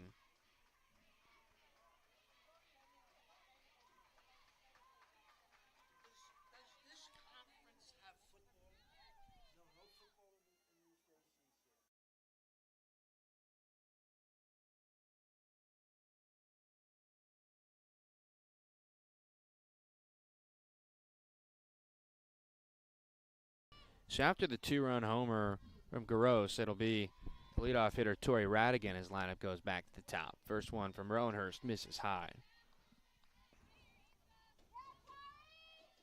So 4-pitch walk to begin the inning and a 2-out home run. A couple things that you hate to see catch a bad break with some of those. But Either way, it stays the same. Eagles going to need an offensive spark to come out on the winning end as they look to play spoiler of the Pensacola State Pirates, who are in potentially position to win the Panhandle Conference this year. So that one is placed foul.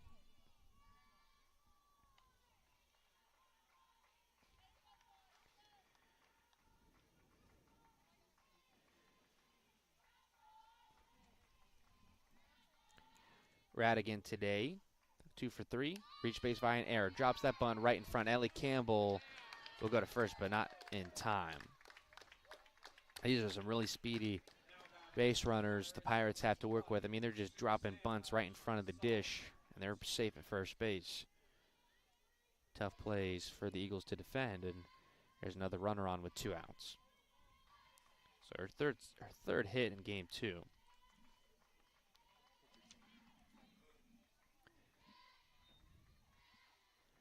Abby's going to come out again, take the ball away from Issa Rowanhurst as she has a hug and a handshake for her teammates. The outfield will come in as well, potentially departing from the circle for the final time of her career. As it, I'm sure an emotional moment for her. It's been great to watch her play this year. Of course, Coach Patty Townsend had great things to say, and that'll be it for her as she heads to the dugout. It'll be Kaylin James to replace her at the pitcher position as they try and get the final out of the 6th. As she gets warmed up, we'll step aside real quick.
Kaylin James comes in to replace Issa Rowanhurst. The line on Issa first. She's in line for the loss. 5 2/3. 5 runs, only 3 earned on 7 hits, a walk and a strikeout. Kaylin James comes in, probably get the final 4 outs of this ball game.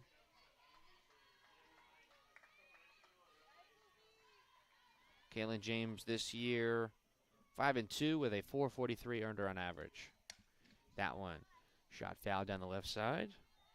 She's facing Susanna Soldi, who is 0 for 2 with a walk. Eagles out for the 6th will include Mackenzie Childs before it turns back over to Alyssa Wynn and Allison Rodriguez, as they've got 6 outs left to make something happen.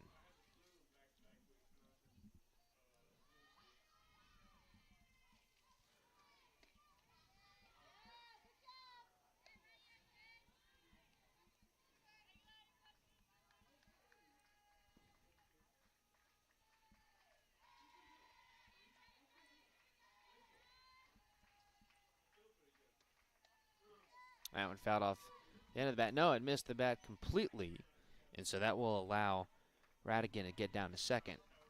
Wild pitch.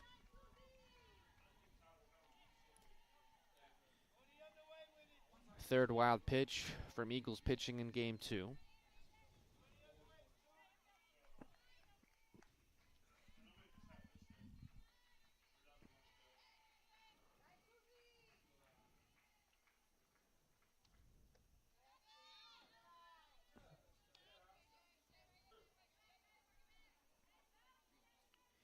James, 28 walks compared to 48 strikeouts in 66 innings of work this year.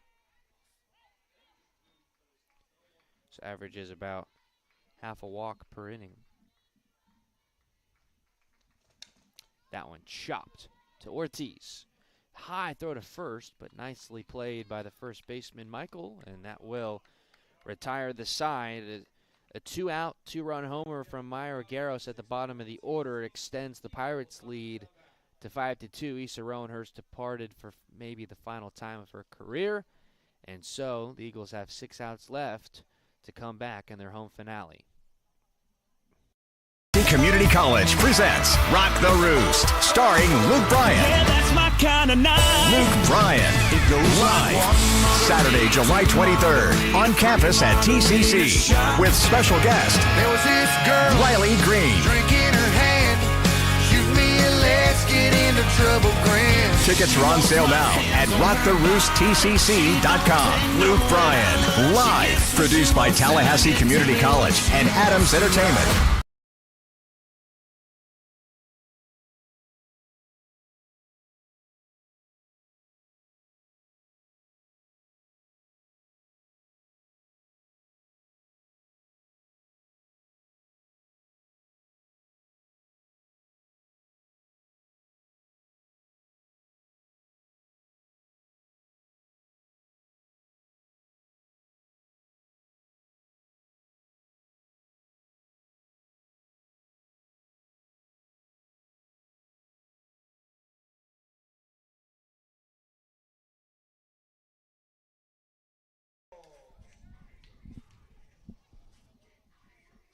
Eagles down 3 with 2 innings left to play. Mackenzie Childs in the 9th spot leads things off today. She's 1 for 2, singled in the 4th. That was part of the chain of back-to-back-to-back hits where they loaded the bases. They brought one home on the ground ball by Wynn. That gave them the 2-1 lead at the time. Of course, the Pirates responded with 2 in the 5th and added 2 more on in the 6th. And with Kaylin James getting the final out of the 6th, that closes the line of Rowenhurst, and it will stay 5 runs, 3 of which are earned. Because there was 2 runs that scored that reached on an error in the 5th. That one slapped out of play the other way.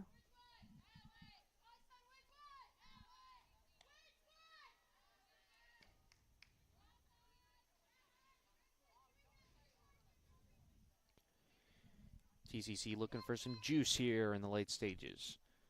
They had that in game 1 where they were able to have a 3-run rally. That went off the plate.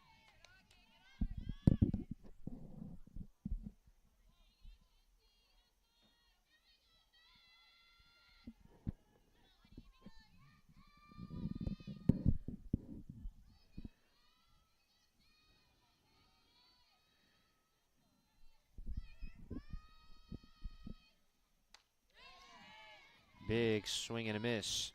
Bring it to 2-2. So far, Georgia Hood has walked 3 batters, hit a batter, allowed 8 hits, and the Eagles have only been able to scratch 2 runs out of it. Will their luck change? That pitch low and in makes it a full count to the leadoff hitter, Mackenzie Childs.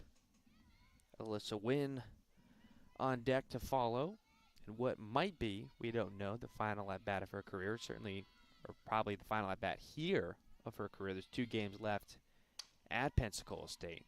That one fouled away the other way again.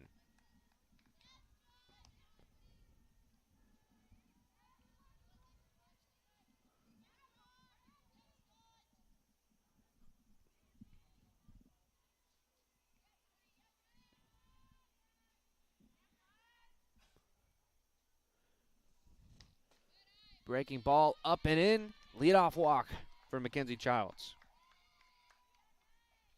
Now batting for your Eagles, number 13, Alyssa Wynn. Lineup turns back over to the top for the 4th time in game 2, and Alyssa Wynn is 0 for 2. A ground ball RBI and a walk.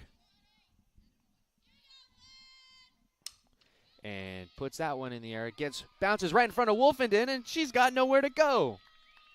What a nasty bounce that ball took. It fell right in front of her. She was unsure whether to charge it completely or let it fall in front. And she was left in no man's land, and it's 2 on with nobody out.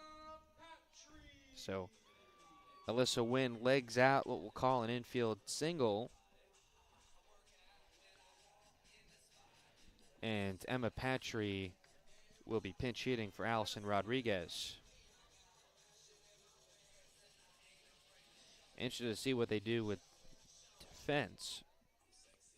Or that's true, they can always just put A-Rod back in. You can have that double substitution at once at every position. So Patry will bat, and A-Rod will probably come back out and play second, you would imagine.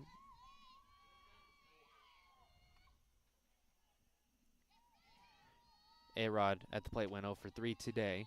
And you get the lefty on righty advantage as well in Patry.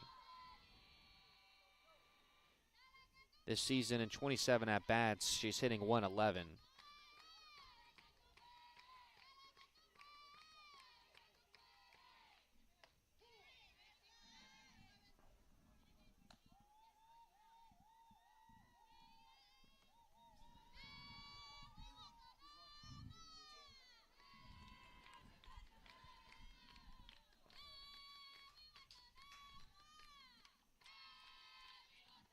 They break even on a 1-1. She shows bunt. Infield charges in. The third baseman, Brianna Duggins, probably could have shook the hand of the catcher Sieber. They were so close together.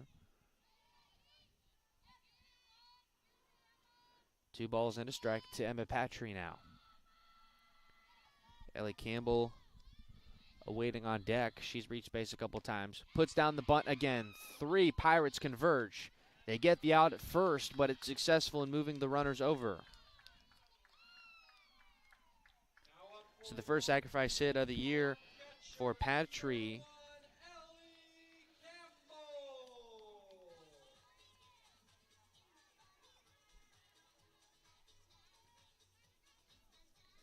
Childs down to third. Wynn to second. So they get the tie. Well, the tying run is always at the plate. Last couple at bats. There's a strike called.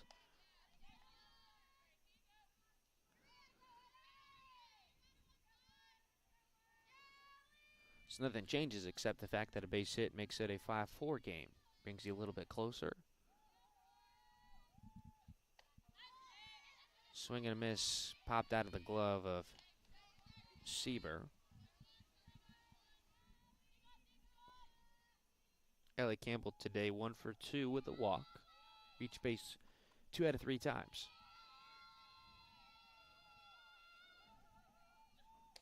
That one high.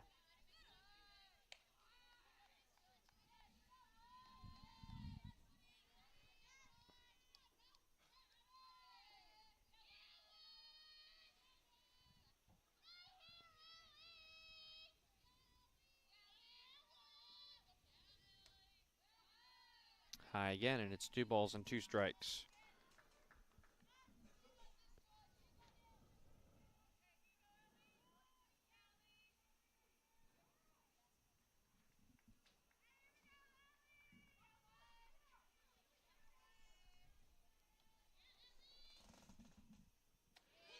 And perfect breaking ball dropped right in the zone. Buckled Ellie Campbell, and that's out number 2.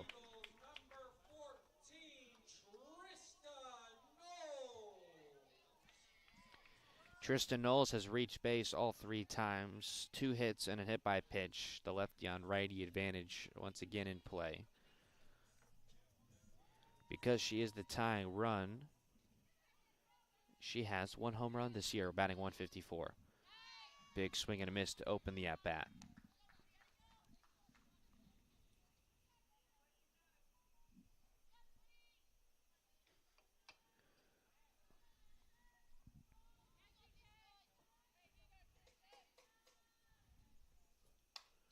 chopped on the ground. The third baseman, Trim, lost the handle. Can they get the out in time?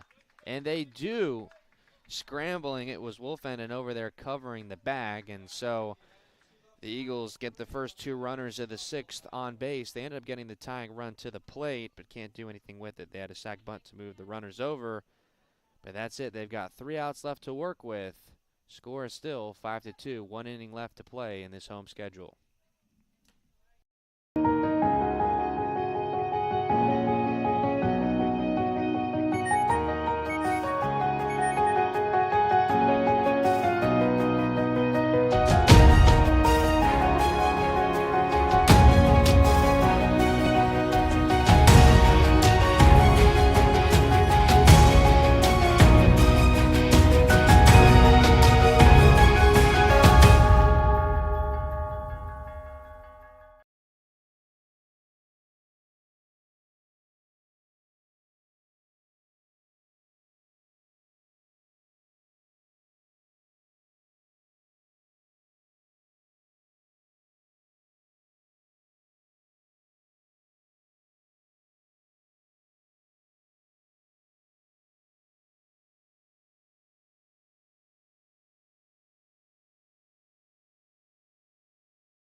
Kalen James back out to pitch. Get the final 3 outs in the 7th inning. Georgia Hood, Jenna Trim, Brianna Duggan scheduled up. That first pitch fouled at a play over the right side.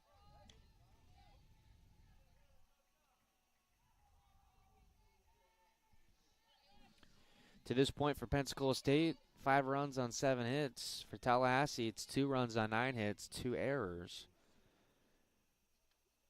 And as was the case, I believe, the last doubleheader that was there, the last game too, against Gulf Coast, or scratch that Northwest, I believe that the story there was all the runners they left on base in that one as well. So they've got 1 more inning to turn it around. And inside brushes Hood off the plate. It'll take a walk-off to win the home finale. That always something that would be exciting, but a lot of work left to be done. It'll be Ashley Gonzalez, Brittany Michael, and Raven Little, the scheduled hitters, due up. I don't imagine they would make any moves with those 3. Once you get past that, Ortiz and Childs would be up. So I think you probably play that one straight away.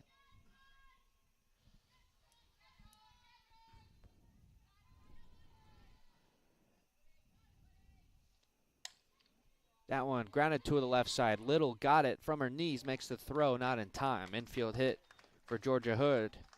Her 3rd hit of the day. She's 3 for 4. Now batting, number 2, Jenna Trim.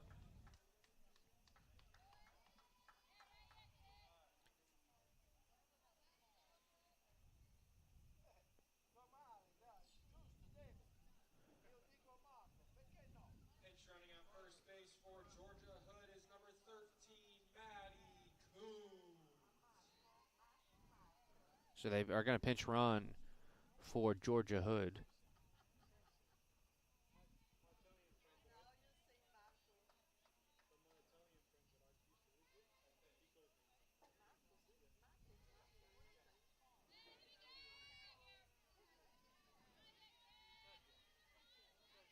Looking for the name, but I don't see it on the roster.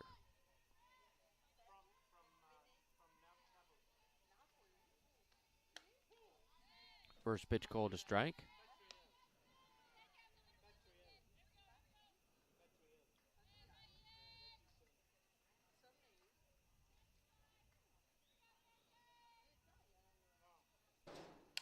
That one chopped. Comebacker to Kalen James. Goes to short, and Cheche Ortiz tripped on the second base bag, but they get the lead runner. So fielder's choice for Jenna Trim. They get the force. It was Madison Coons that was pinch running, so they retire her at second base for the first out. And so it will be now Brianna Duggins, who today 1 for 3. Single to lead off the fourth.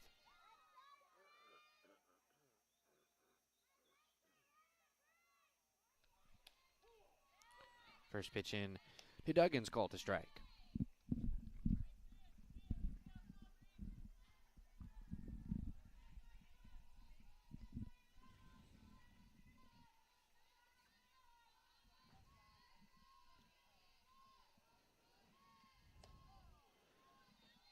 Inside, evens it out at 1-1.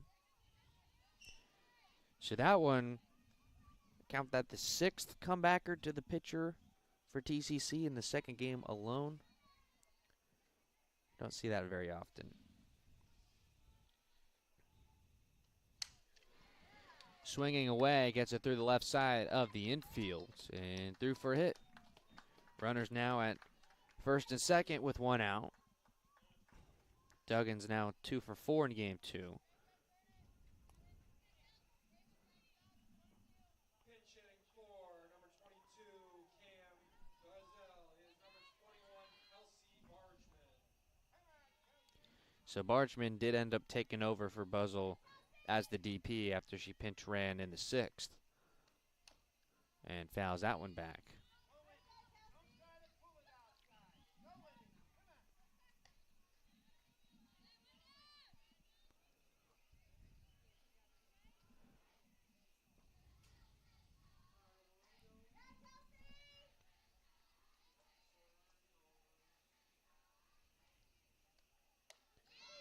Got her with the off speed, and it's 0-2.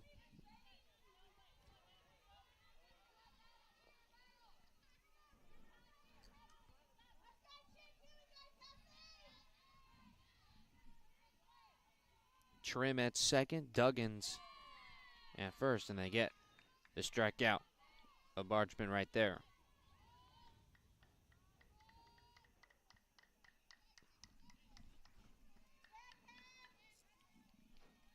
Now batting number 32, Cameron Wolfenden. Wolfenden will bat now. She is 0 for 3. Has a chance to add some insurance with a couple of runners on. The first pitch from James, fastball down the middle, fouled back.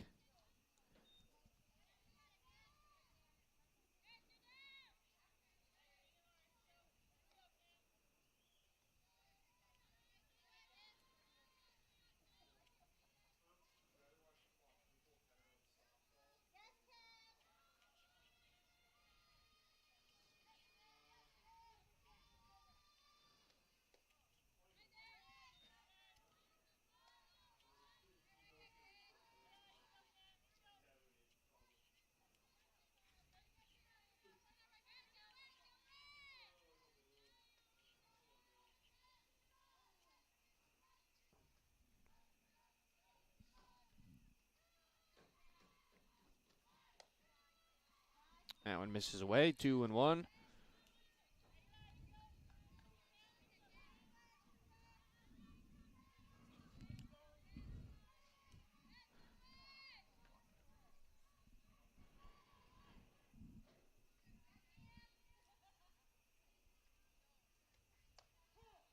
And there's another strike. 1 strike away from getting out of the top of the 7th.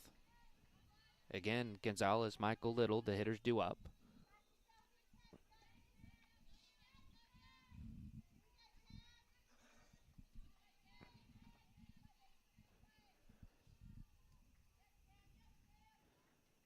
And the pitch from James. Swing and a miss, strike 3. So she gets the back-to-back strikeouts rather to end the inning. Keeps the score where it is. Eagles down 3. They have 3 outs left to work with to climb back into this game. Community College presents Rock the Roost, starring Luke Bryan. Yeah, that's my kind of night. Luke Bryan.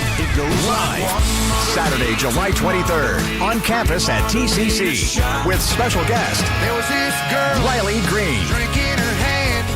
Shoot me and let's get into trouble, grin. Tickets are on sale now at rocktheroosttcc.com. Luke Bryan, live, produced by Tallahassee Community College and Adams Entertainment.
Last gasp for the Eagles. It will be Ashley Gonzalez to start things off.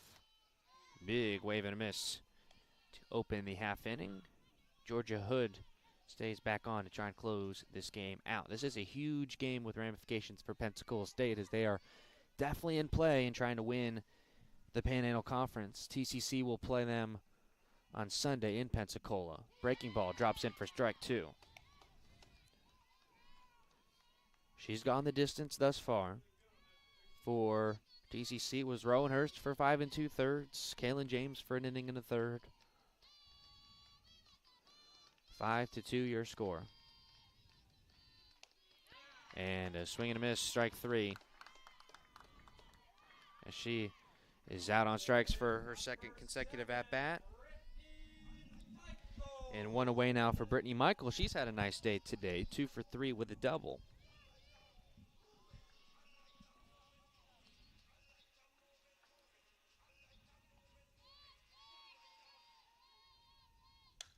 And that one launched high in the air. The left fielder, Hannah, comes back and makes the grab for out number 2.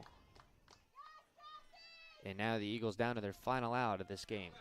The third baseman, number 9, Raven Little.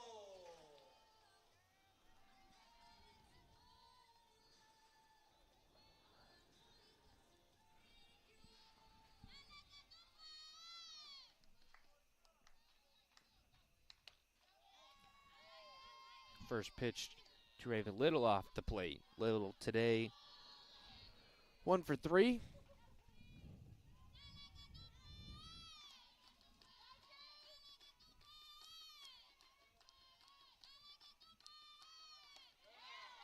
Swing and a miss at the off speed, and I think Georgia Hood can see the light at the end of this game, and she's emptying the tank.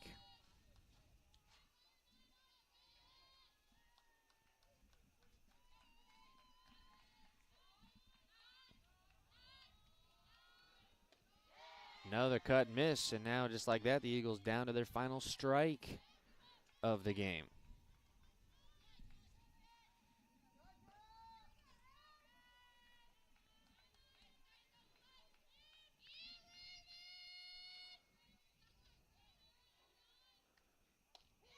And strike 3 called. That'll do it.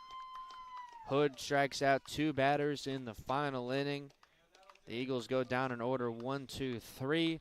And just like that, the TCC home schedule in 2022 has come to a close. They'll have a couple of games on Sunday before things wrap for the end of the season.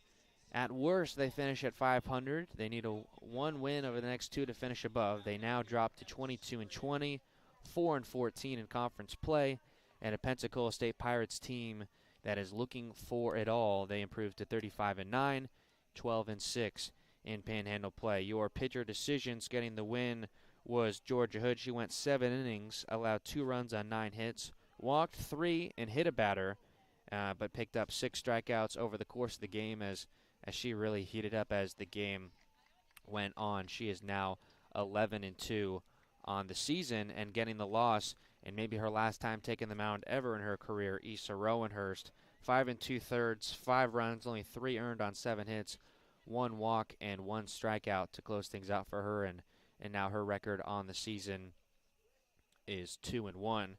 Kaylin James got the final 4 outs of the ball game as well. Your final lines for Pensacola State was 5 runs on 9 hits, no errors for them. They leave a total of 7 Pirates on base. And for the Eagles, it was a tough one. 2 runs on 9 hits. They had 2 errors defensively. They came back-to-back in the 5th inning, and both of those runs did end up scoring. Those are the 200 runs against Rowenhurst. And they left a total of 12 Eagles on the bases. So as I said, this is the last softball broadcast of the year. They'll play Sunday at Pensacola State, 2 o'clock and 4 o'clock. I have been William Haynes. I want to take a moment to thank all of our crew that has helped with softball broadcast this year. My pal Max Rundy, who was in the press box doing PA here tonight. He even did some play-by-play work with softball this year. Jack Oliaro, Andrew Larkin, Kylie Brennan, Brett Rutherford, of course, who kind of helps us oversee all these, and of course my broadcast engineer Noah Hapner. Again, I have been William Haynes with the play-by-play. We will be back tomorrow on tcceagles.com and YouTube for baseball, and a very exciting game you're going to want to catch against Northwest, and as those teams are fighting for playoff positioning. So this is the final broadcast for softball of the year. Disappointing end to the finish, but a couple of exciting games, no doubt. And for the last time in 2022, this has been a presentation of TCC Softball.